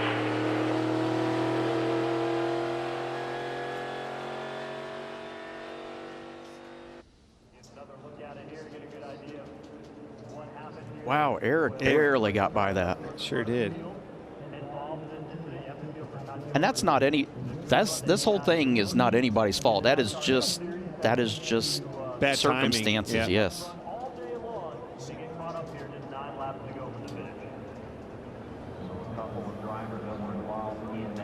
So once again, talk about what it takes for the end of this thing. A lot of dancing partners just left in the rearview mirror of some of them guys. They didn't want to see that. Now they're having communications, thoughts with their spotters and everything else. Who are we going to work with? Now they're not working on this car because all of the cars have been stopped on the track prior to the start-finish line, while the track crews clean up the debris field. So under the red flag, no work is allowed to be done on pit road. Kevin Harvick's crew assessing the damage and looking at what they might try to fix once the red flag is lifted. Let's check with Vince Welch. With Brad Doherty, one of the team owners for Ricky Stenhouse car. What's it feel like you're one of the team owners watching your car compete for the Daytona 500 win? How the nerves feel? Yeah, pretty nervous, Vince. You know, we got a really strong race car. Our team's done a great job today. Been solid. Ricky's driven a smart race. Keeps putting us in good positions. We've got a lot of Fords stacked up behind us right now, so he's going to have to fend them off when we restart, but I'm pretty nervous right now. Yeah, we check your heart rate. We might get it. Let's go to Jamie Little. Rudy Barker, the crew chief for Bubba Wallace, who led there for quite a while. Now when we get going again, you guys will be fit. What's your assessment of what you've seen today? Just how you guys have been able to lead. You've been shuffled back. You kind of seen it all. Yeah, I mean, we talked about it before the race. We needed to stay up front just because used to be you could lay back with the older cars and suck back up to the back. It's not the case now. So everybody's staying together, and we knew this was going to happen. But right now, we're fortunate. Bubba's doing an exceptional job. He and Freddie. I mean, anything can happen in these last 9. So. You think you guys have a shot at it? Oh, for sure. Yeah, we got a great shot. Look at that smile. So sly, Mike. They're in 5th place right now. Let's talk to the leader. And Got it. Hey, Ricky Stenhouse, it's Boyer up in the Fox Sports booth. You got us? Yeah, I got you, Boyer. How about you, man? Leading this baby. All right, what's your plan? What's your strategy? I see a lot of Fords in your rearview mirror. You're only Lone Wolf Chevrolet. How do you work with those guys and situate yourself to win this Daytona 500? Yeah, just going to have to work with my spotter, Tab Boyd here. Man, our Kroger Irish Spring Camaro's been so good all day. Drove good. Those Fords can push really good, and the 17 was kind of playing around there, trying to push us to kind of see how far he could get us out, and then obviously dump us and go with the rest of his teammates there. So I was really hoping the 5 would get back to me. Kyle and I worked really well together. So, I mean, heck, we're just going to have to keep blocking as much as we can. We got a fast car to do it, so it's going to be tough. It's little David and Goliath here. So see if we can't come out on the good end here. Well, man, good luck. We know you'll be up there. Get all that blocking on, all right? We're going to be watching, and Daytona 500. Game on, baby. Game on for sure. Thanks, boys. Ricky Stenhouse, your leader. Let's go back to that crash here. Now, Kevin Harvick basically got caught in a sandwich. He came up on a car that was a little slower, and then he got hit by Kyle Larson, who was a lot faster behind him. More inside, then you clear low. There's 4 going now. Hold the wheel straight. How he kept that thing going straight is beyond me. That's a whale of a job. Stay high as you can. He is still in the race. I mean, they're on pit road. They have damage. They're going to try to get it fixed. Watch Chase Elliott here in the 9. We saw and David Reagan right through the middle. Kyle Busch. Whoa. And whoa, turn it around. Where's he at, the road course now? Did you ever see Joey Chitwood or, the Hurricane Hell drivers, Dan Fleenor, those guys? That looked like Chase Elliott right there. And what that feels like, that gut-wrenching feel, bottomless, right? When that thing breaks loose and goes sideways at 180-some mile an hour, it gets your attention in a hurry. All right, the red flag has been lifted. Work can resume on pit road. They're going to line them up, and we're going to check with Chris Myers. All right, thank you, Mike. So we've had 22 cars involved in some type of crash so far, 35 lead changes, and 13 different leaders. And right now you've got a single car team in Stenhouse leading with a rookie right behind him and a red flag with 9 scheduled laps to go. Oh yeah, it's far from over. And at this point in the race, when you get a restart, you don't let off. You commit to pushing the guy in front of you. Even if you get in a bad position, it's for the Daytona 500, and you're going to take all the chances you can. Ricky Stenhouse Jr.'s car is going to be as wide as it ever has been. All right, let's recap. Earlier, we talked about cars involved, and Denny Hamlin, who's won 3 of the last 6 Daytona 500s, was a favorite here out of the race. This is lap 63. The rookie, or the 21-year-old Harrison Burton, flipped and wrecked, triggered a wreck that took out Denny Hamlin. Kyle Busch was also involved. Yeah, Brad Keselowski got into the back of Harrison Burton. See Harrison Burton's car flipped. Luckily, it landed on all 4 tires. Harrison Burton was able to walk away. It's interesting that Keselowski being overly aggressive, in the words of Denny Hamlin. And then on lap 151, Tyler Reddick and both Truex and Logano involved in this one. 5 cars total. Yeah, this collected some of the favorites. Martin Truex Jr., Joey Logano also, you see, is involved in this. Joey's back on the track, back just a little bit. Tyler Reddick had an issue with his car. And Truex is currently 12th. Moments ago, this involved, well, Chris Buescher slows a little bit. You heard the booth talk about, hey, this is just racing. Tony Stewart said, but Larson gets into Harvick, and then it created a massive wreck here that changed the dynamic. Yeah, I mean, Harvick was trying to get into the back of Buescher. Kyle Larson just had a huge run and got into the back of Harvick. Harvick was trying to get locked onto the bumper of the car in front of him. It's just part of this type of racing. Huge wreck, though, took out a lot of the favorites, our last year's champ. And it's going to change the dynamic of this race now because we're going to get to have a restart. Yeah, and when I say 9 scheduled, we could have overtime, and we may not have seen our last wreck. Meanwhile, Brad Keselowski, currently running 4th, has led the most laps today, trying for his first ever Daytona 500. Let's check in with Regan Smith. Well, Chris, Kyle Larson checked and released from the Infield Care Center. Kyle, So much speed, all of Speedway. Start on the pole. Looked like you had finally started to make your move at the end of the race there. How disappointing is this?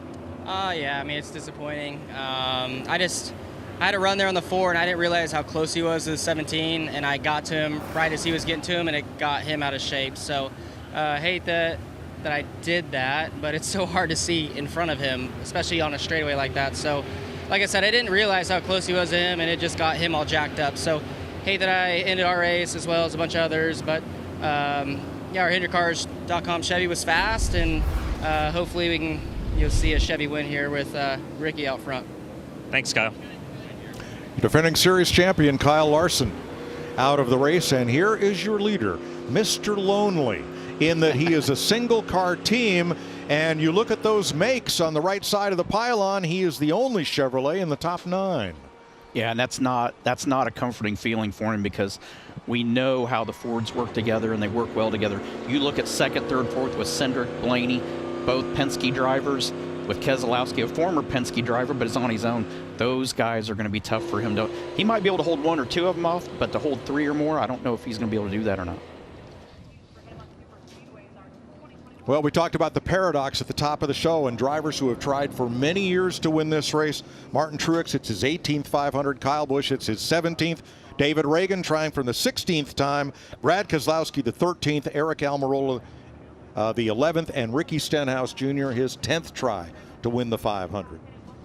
Yeah, I look at all of those guys. I love Ricky Stenhouse, what he's doing right there. Again, the lone wolf out there, but sometimes that's a good thing. You're at the dance looking for a dancing partner, and somehow, some way, there's still a way to win this thing. You got to play a little bit of defense, get in there, break those boys' dance party up, and make some noise that way. Put them in a situation where they have nothing to do but push you. I don't know, Tony. You come to the party stag, you're likely to go home alone.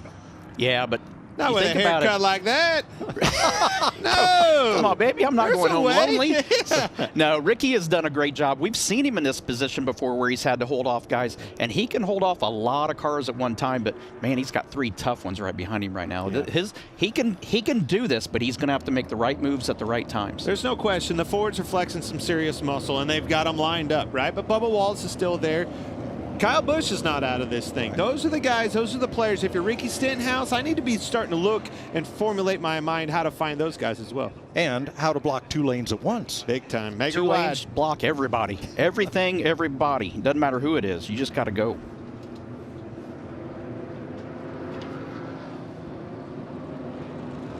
One to go at the line as the signal from the flag stand.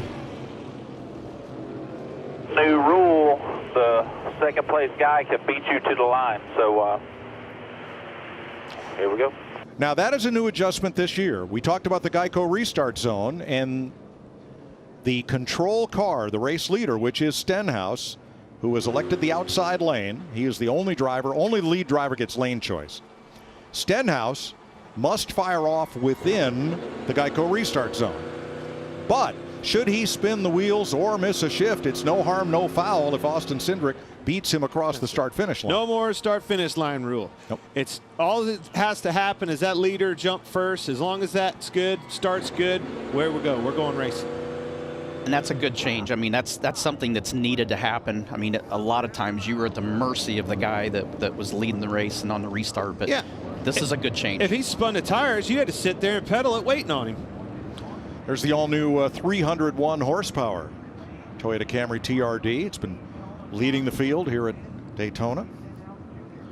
It'll be 6 laps to go when they get back and take the restart green. Larry, is it a little late to look at the trends, or are we right on time? Never too late, Mike. I looked at the last 5 Daytona 500s during stage racing era. The last caution flag, we're there, lap 191, 9 to go, but 3 overtime finishes in the last 5 Daytona 500s. We may not be done yet, like Jamie McMurray said. 200 laps the scheduled distance, but if we're under caution, we'll go green, white, checker as many times as it takes to get to the checkered flag.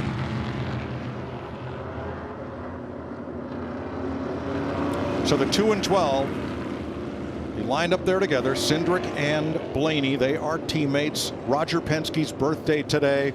We all know what the captain wants for happy birthday. And if you're those two, you got teammates right behind him. Keselowski and his teammate Chris Buescher, newly found RFK Racing. Look for them to try to spit Ricky out quick. 3 of the last 5 Daytona 500 winners led only the final lap of the race.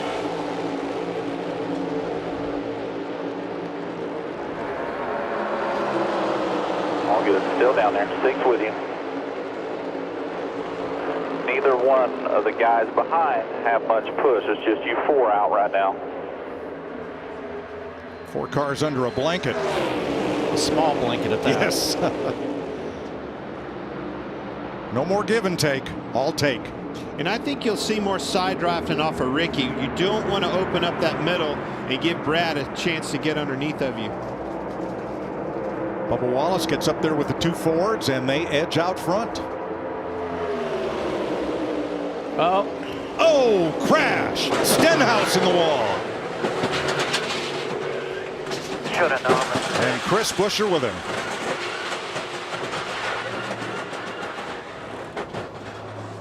Might have seen this movie before earlier in the day. 7th caution flag, lap 196.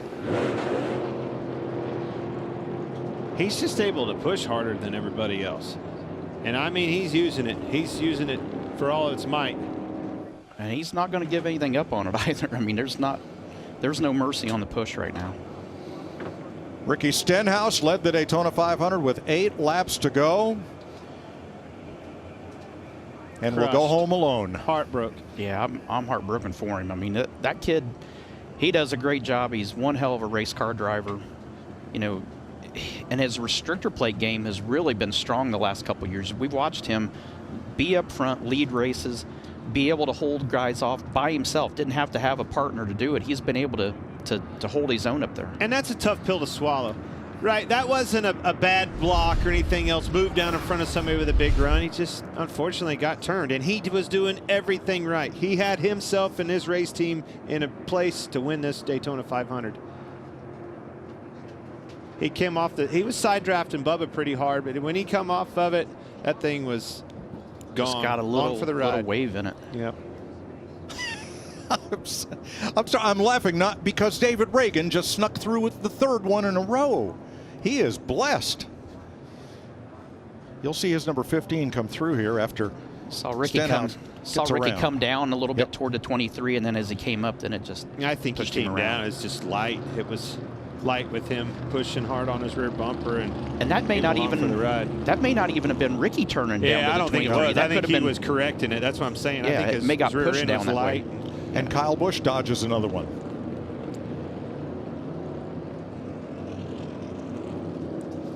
We'll give you 2 onboard views from Ricky Stenhouse. You saw him right there. He got loose one time. You saw him wiggle the wheel, and then it came around the second time. He's already talking too. Yeah, he needs to get his hand out of there. Yeah. Oh. He's wrecking and talking to his crew. Big push on that inside. But see how they can do that, and it doesn't upset that 2 car of Austin Cindric whatsoever. The 6 car, he pushes him right here, and you can see he's light, he's loose, and he finally spins him around. Stenhouse is not the first car today to go into the fence off of the nose of Brad Keselowski. Harrison Burton early suffered that fate. And Brad barely missed that. When he gets him loose, he never lifts either. I mean, he just keeps driving. Well, but you don't have a choice then. No. That car gets out from underneath of you. You better keep driving. He's coming back up. I think that was a fender off Bubba's car that went flying there. Bubba Wallace and the 23. That's a heartbreaker. So the total number of cars involved in crashes today, we're at 25 out of 40. I forget what the over and under was on pre-race. 20? Well, we're way over. It was optimistic, though. Optimistic, but not realistic. There you go. Well, now you have the Penske cars 1-2. They will have to start side by side. Traditionally, when this happens, the driver on the outside has a deal with the driver on the inside to move ahead and drop in front. Will that be the case here? That's a great question because I don't know what the answer to that's going to be. All right, you listened in on Austin Cindric. And so you know that was another bad push from the 6 car. Who made it through? Just trying to think, play chess here, because Brad's going to push whoever he can out as far as he can and then try to dump them. I would say anyone behind me is going to push me as far as they can so they can dump me. Wow, that's Mr. Optimism there, Austin Cindric. And I don't necessarily think when he says dump, he means crash, but what he means is that car in second will pull out to go on around. Well, dump him out of the lead, correct. Let's say. Bubba's got more damage on the right front of his car than I thought he did. Whole fender's gone. Yep. Yeah, we saw that fender flying. Yeah, I didn't know it was that bad, though. It's the whole fender. Regan. Well, my crew chief, Drew Blickensderfer, 2 Daytona 500 victories for you already. You've got your driver in position now, 5th place. What do you tell him going into this final restart? This is up to him. He's done a great job today. He's kind of hung out, made sure we had a car at the end. You've got to miss 1 or 2 of the big ones kind of to have a chance at one of these, and we just missed 2 of them. So I think we've done what we needed to do. He's in position. Now it's up to Eric. He's one of the best in the business. The Smithville Ford's been fast and picked the right line and might get lucky. Thanks, Drew. Vince? Jeremy Bullins, the crew chief for Austin Cindric. Your driver need to play more offense or defense on this restart? It's a little bit of both. I mean, he's done a great job all day. Our discount tire Mustang's been really fast. Guys at Roush Yates have given us great horsepower all day and reliability, and we're in the best spot we can be. We just got to try to keep it there. Thanks, Jeremy. Austin Cindric is in his 8th Cup Series start. Trevor Bayne won the 500 in his 2nd Cup start. Mario Andretti in his 7th. So as they come to the caution, counting the laps down, that means we will go to overtime. 2-lap shootout. If the leader takes the white flag under green, the next flag ends the race. If it's the checkered flag, that's easy to score. If it happens to be the caution flag, then the field will be scored given their position at the moment the plunger is pushed to illuminate the caution lights. That is time-stamped on all of NASCAR's video and all of their scoring information, and they can pick through and put every car in the proper position at that moment.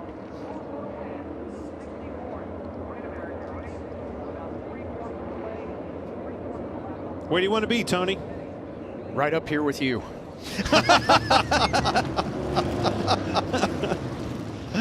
I'm scared. I don't want to be in this right now. So Austin Cindric with Bubba Wallace, Ryan Blaney with Brad Keselowski. The first Chevy is going to be Chase Elliott back in 8th place. Now he's got Ty Dillon right behind him. Otherwise, the Toyotas, Kyle Busch in 9th, they have no friends in close proximity. So which group of Fords that's the question, is going to beat the others to the line? I don't think anybody has any friends. Those are teammates on the front row this restart, and I don't think they're friends right now. I think you have to be greedy. You're trying to win the Daytona 500. All right, so on the restart, Austin Cindric is the control car. He has to fire off first. Otherwise, Blaney would get penalized. Does he let the outside car come around and hook up again, or is it on?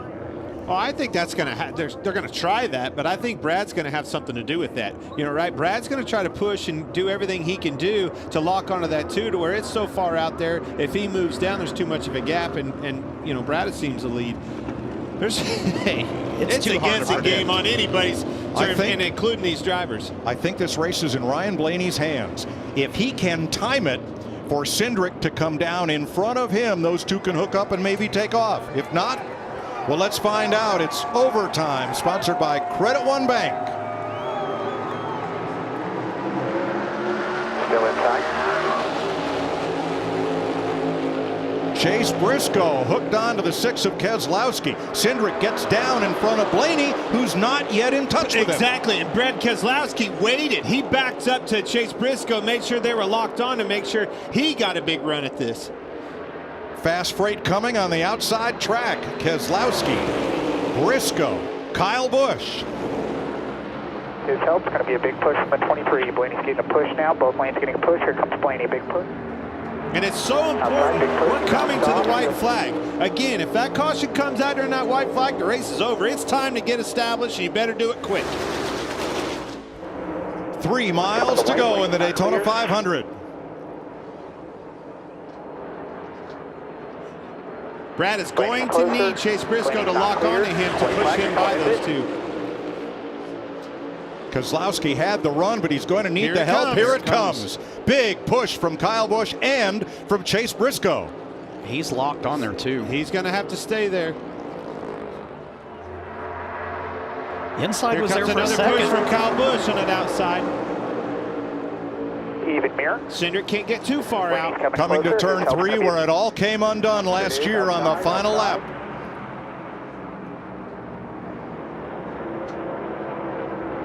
Briscoe's out. He can't get to the Austin Cindric, whose grandfather won the Indy 500 as a car owner. Cindric is going to bring them to the line way up high to block Ryan Blaney, and at the line, Cindric beats Bubba Wallace by half a car length, and they crash going into turn 1. This race never disappoints. No, it does not. And David Reagan found one he couldn't miss. Austin Cindric, the winner of the Daytona 500. If you remember in the pre-race, he said a rookie and the 2 cars never won. Holy cow's right, kid. You just won the biggest race of your life.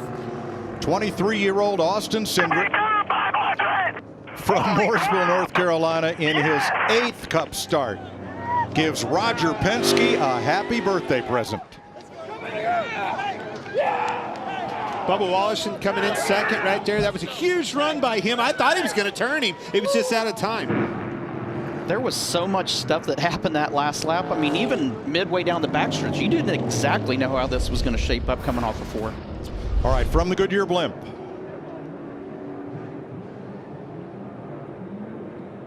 Briscoe getting a little roughed up on the high side by Kyle Busch. They have lost touch there with Keselowski on the outside. Bubba Wallace gives Blaney a push. Here's Briscoe with a big run on the outside.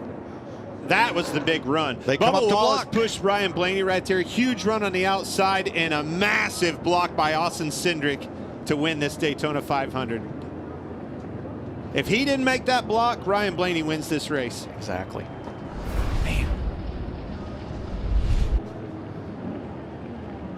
All the Team Penske folks celebrating. Cindric is the 41st driver to win the Daytona 500.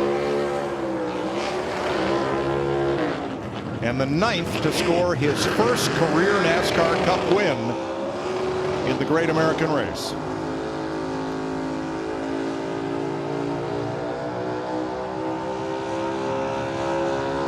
For team owner Roger Penske, 5 Daytona wins with 5 different drivers. And Ford goes to victory lane for the 2nd year in a row. Hope you don't need this motor. We were at Charlotte Motor Speedway one night with the little Bandolero cars when Austin Cindric, on a Monday night rookie race, won his first ever race. A couple weeks later, who was in attendance for winter heat? Roger Penske and Walt Zarnicki. They wanted to see this kid. Well, they saw what they liked it. He didn't disappoint. They needed to see.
Let's join Jamie Little with the winner.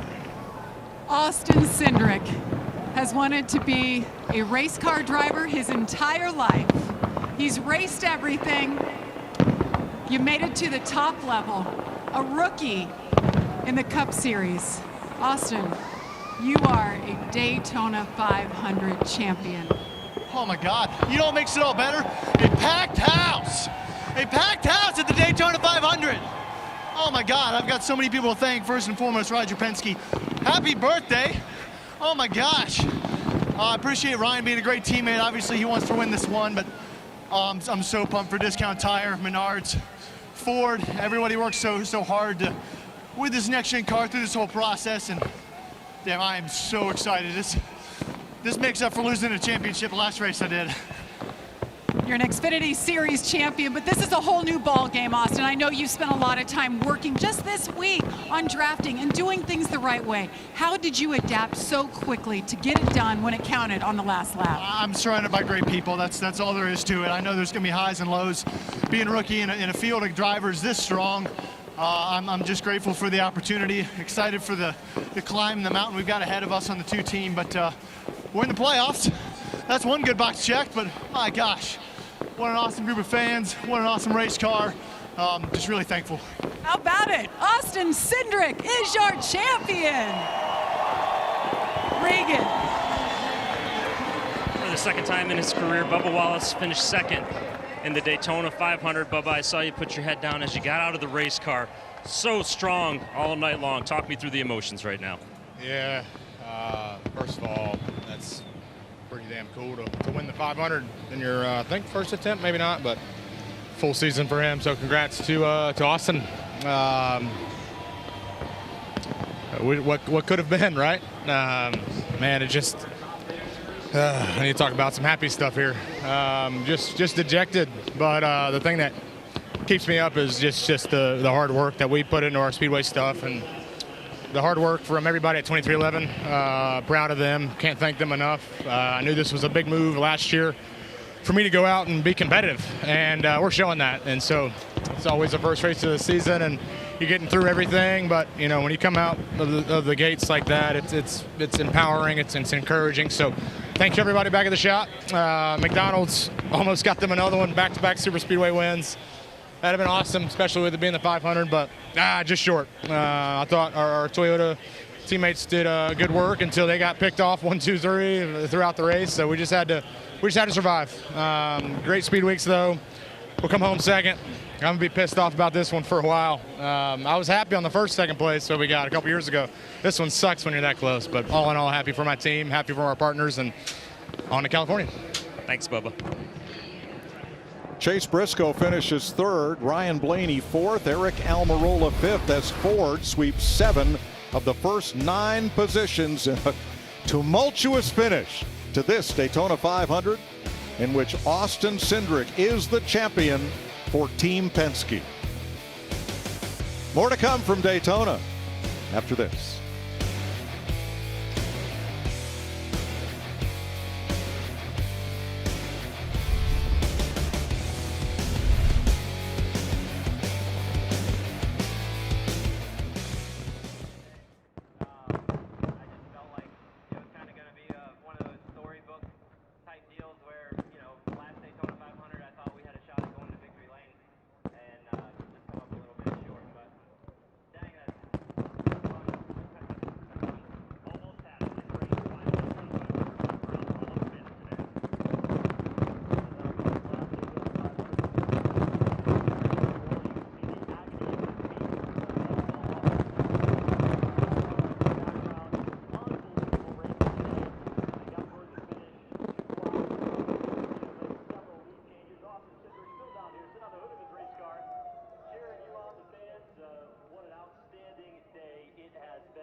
On everything that means for that organization with the new season. Let's go back trackside to hear from one of the drivers who was right in the mix, nearly won today's Daytona 500, Bubba Wallace. By just a nose, and he's missing a right front fender. I mean, how did you do that? You almost had a shot with a car that I know wasn't 100%. Yeah, you know, I was the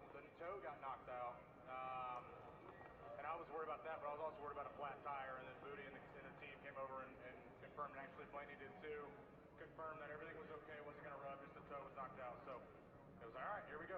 You know, all gloves are off here, and we have to go get it. And I had a lot of confidence those last 10 laps, and thought we had it in the bag. Even though we were like 6th or 5th, wherever, I was like, this is our night. And maybe I jumped the gun too much, but just proud of everybody at 2311 Racing to just continue to work hard, continue to impress and show up ready to battle.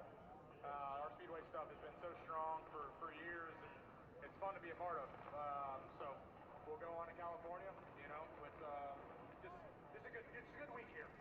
McDowell's on the car. I thought we were going to get back-to-back Speedway wins. That'd have been sick.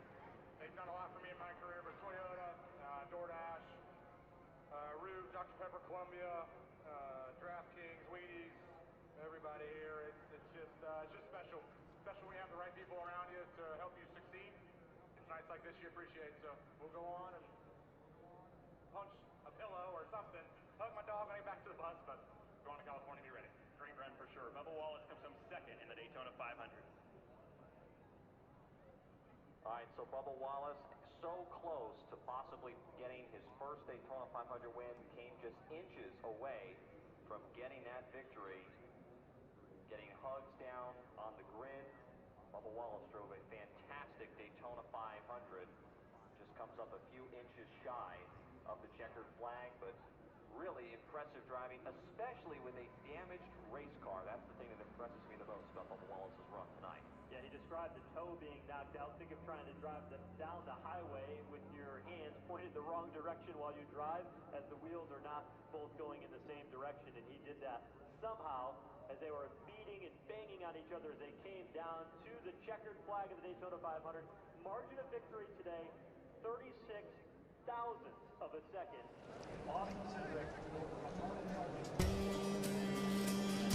Aerial coverage provided by Goodyear. For those that push the limits of possibility, Goodyear, more driven. That's aerial coverage of Victory Lane. What's missing? The car.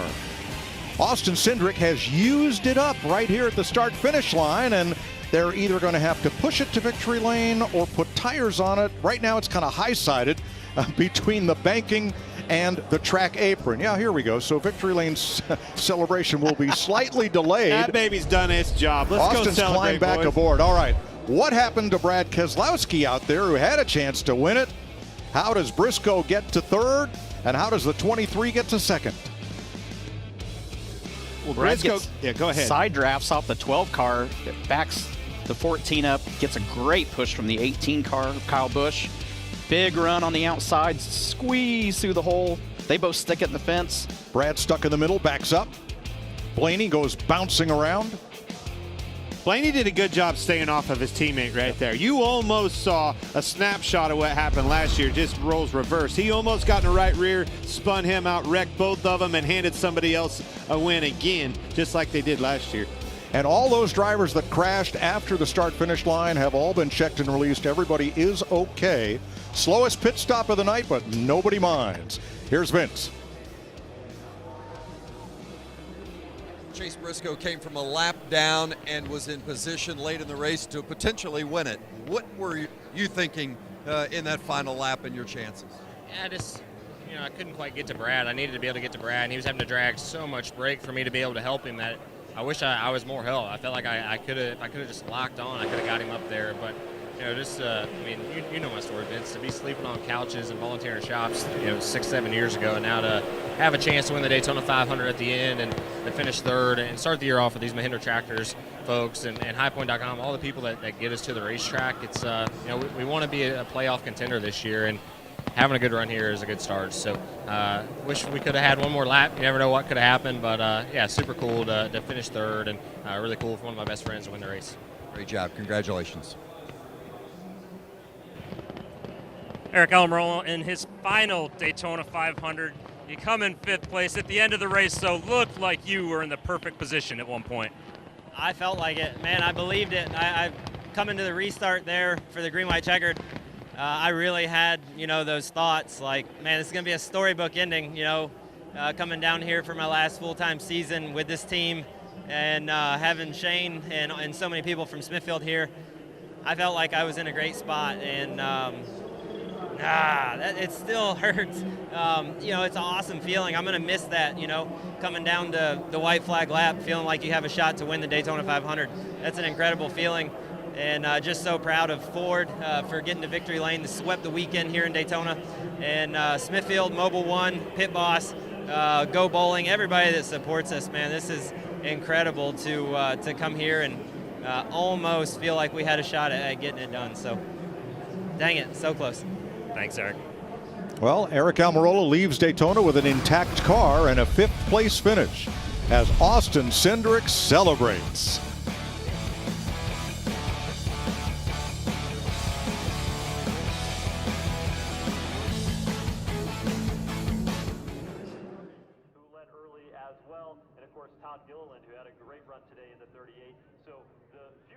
NASCAR is bright in its full-on display here today. Not only a next-gen car, but the next generation of driver in the form of Austin Cindric, who has won today's Daytona 500 for Roger Penske and that entire team. Yeah, just to kind of continue that point, Joe, remember last year Michael Mcdowell got his very first Cup Series win here in the Daytona 500. It happens again, and right on cue, there is the graphic on the screen of first-time winners here in the Daytona 500. Connie Lund did it first in 1963. Mario Andretti, Pete Hamilton, Derek Cope, Sterling Marlin, all drivers that took home their first win in the Daytona 500. Others on that list, Michael Waltrip, Trevor Bayne, Michael McDowell, and now Austin Cindric. It's a great list to be added to. Lots of great stories throughout this one. Ryan Blaney ended up coming home in the 4th position here today. Kyle Busch, somehow, some way, unofficially finished in 6th. We know that crash across the start-finish line. They may go and adjust that order. We'll find out once NASCAR posts the official. Michael McDowell 7th. David Reagan 8th. 9th for Brad Keselowski, and Chase Elliott somehow came home in 10th. Boy, race fans, I hope you like what you saw here today. An outstanding Daytona 500. They finally have brought the number 2 car to Ruoff Mortgage Victory Lane. Austin Cindric about ready to climb out, a winner of the 500.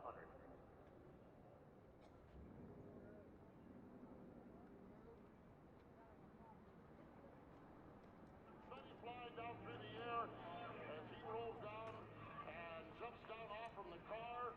Austin Cindric, you are a Daytona 500 champion. Your thoughts? What an unbelievable day. What an unbelievable car. Appreciate Ryan being such a great teammate there. I know he wants to win this one. I know so many drivers have tried so many years to win this race, and to do it my second time, to do it with Team Penske, Discount Tire, Menards, Auto Trader, Freightliner, everybody who makes this possible, in front of a packed house for the Daytona 500. We're in the playoffs.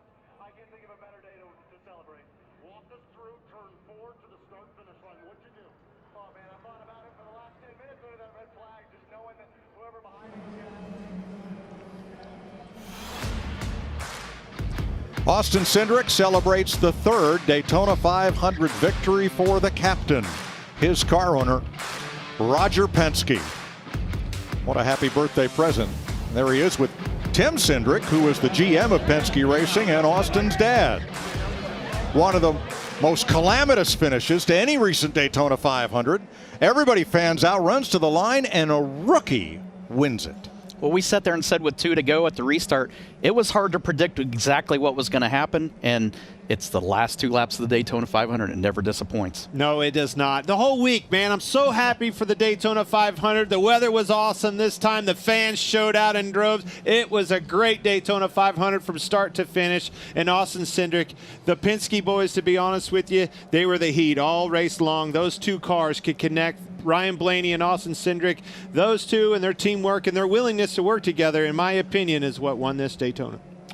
A great race, a wild finish, and Chris, a great start to the 2022 NASCAR Cup season. A lot to look forward to. Drivers, we had, 27 different cars that were involved of the 40 in a crash. But for Austin Cindric at age 23, the 2nd youngest driver in the history of the Daytona 500 to win the race, Trevor Bayne at age 20. And in a twist of fate, I mean, he was the guy who stepped in over the summer for Brad Keselowski, who had a chance, now 0 for 13 in the 500 to win this, but Cindric pulled it off. Yeah, it was pretty fun to watch those 2 battle at the end. And I think you got to back up to lap 41, the first caution of the race. Austin Cindric is involved in a crash with Chase Briscoe. Those two went on to finish first and third, but Austin Cindric was aggressive all race long, and he put himself in the position to be able to win, chose the right lane on the last restart, and things went his way. Unbelievable finish at the end. Yeah, and for the fourth time in the last 5, overtime at the Daytona 500, Cindric, though he led, 21 laps total, including the final 8, when he had to survive 3 different wrecks. We'll have more from Daytona, and there's your champ in the 64th running.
An upset, a 30-1 long shot in his Ford Mustang. Austin Cindric, the anyone can win this race, continues as he pulls it off. Jamie McMurray, you're a Daytona 500 winner. This is life-changing for him. As you heard him, he's in the playoffs and his career off to a great start. Yeah, I almost think it hasn't sunk in for Austin Cindric yet. When he did the interview out there, it seemed like he was a little bit taken back, but watching those victory lane shots, the photos, him lifting the trophy above his head, we talked about it at the start of the show. It is a life-changing moment, and for the rest of Austin Cindric's life, they're going to introduce him as the Daytona 500 champion. And the heartbreak continues for drivers like Brad Keselowski, Kyle Busch, Chase Elliott, Kyle Larson, those that we talked about that are champs but that have not won the Great American Race. Yeah, I mean, we talked about it. It's really hard just to get to the finish of this race, much less win it, and those guys have another year of asking them the same questions of when they're going to be able to win it. In the first race of the next-gen car, a next-gen driver goes to victory lane.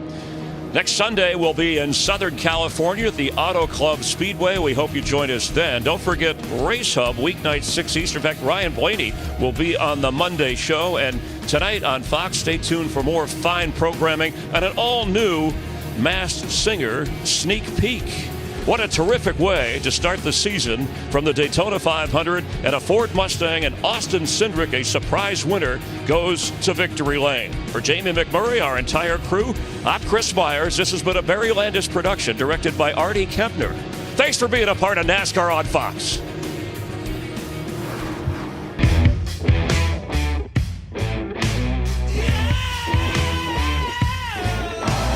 Full crowd, packed house, on their feet. Love it. Back in line with you. Still one back, 48, one back.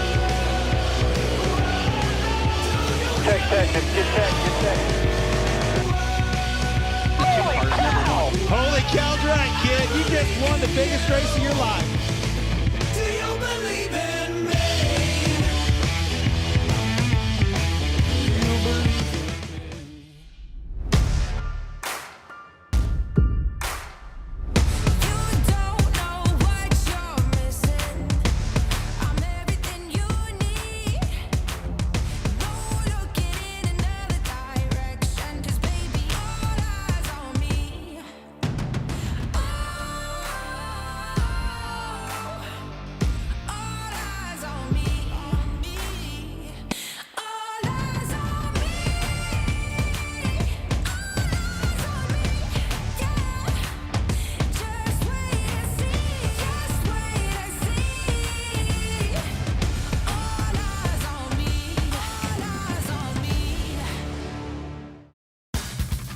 This copyrighted telecast may not be reproduced, retransmitted, or used in any form without the authorized written consent of NASCAR Broadcasting. NASCAR would like to thank all of our fans for your support, and we hope you enjoyed today's broadcast.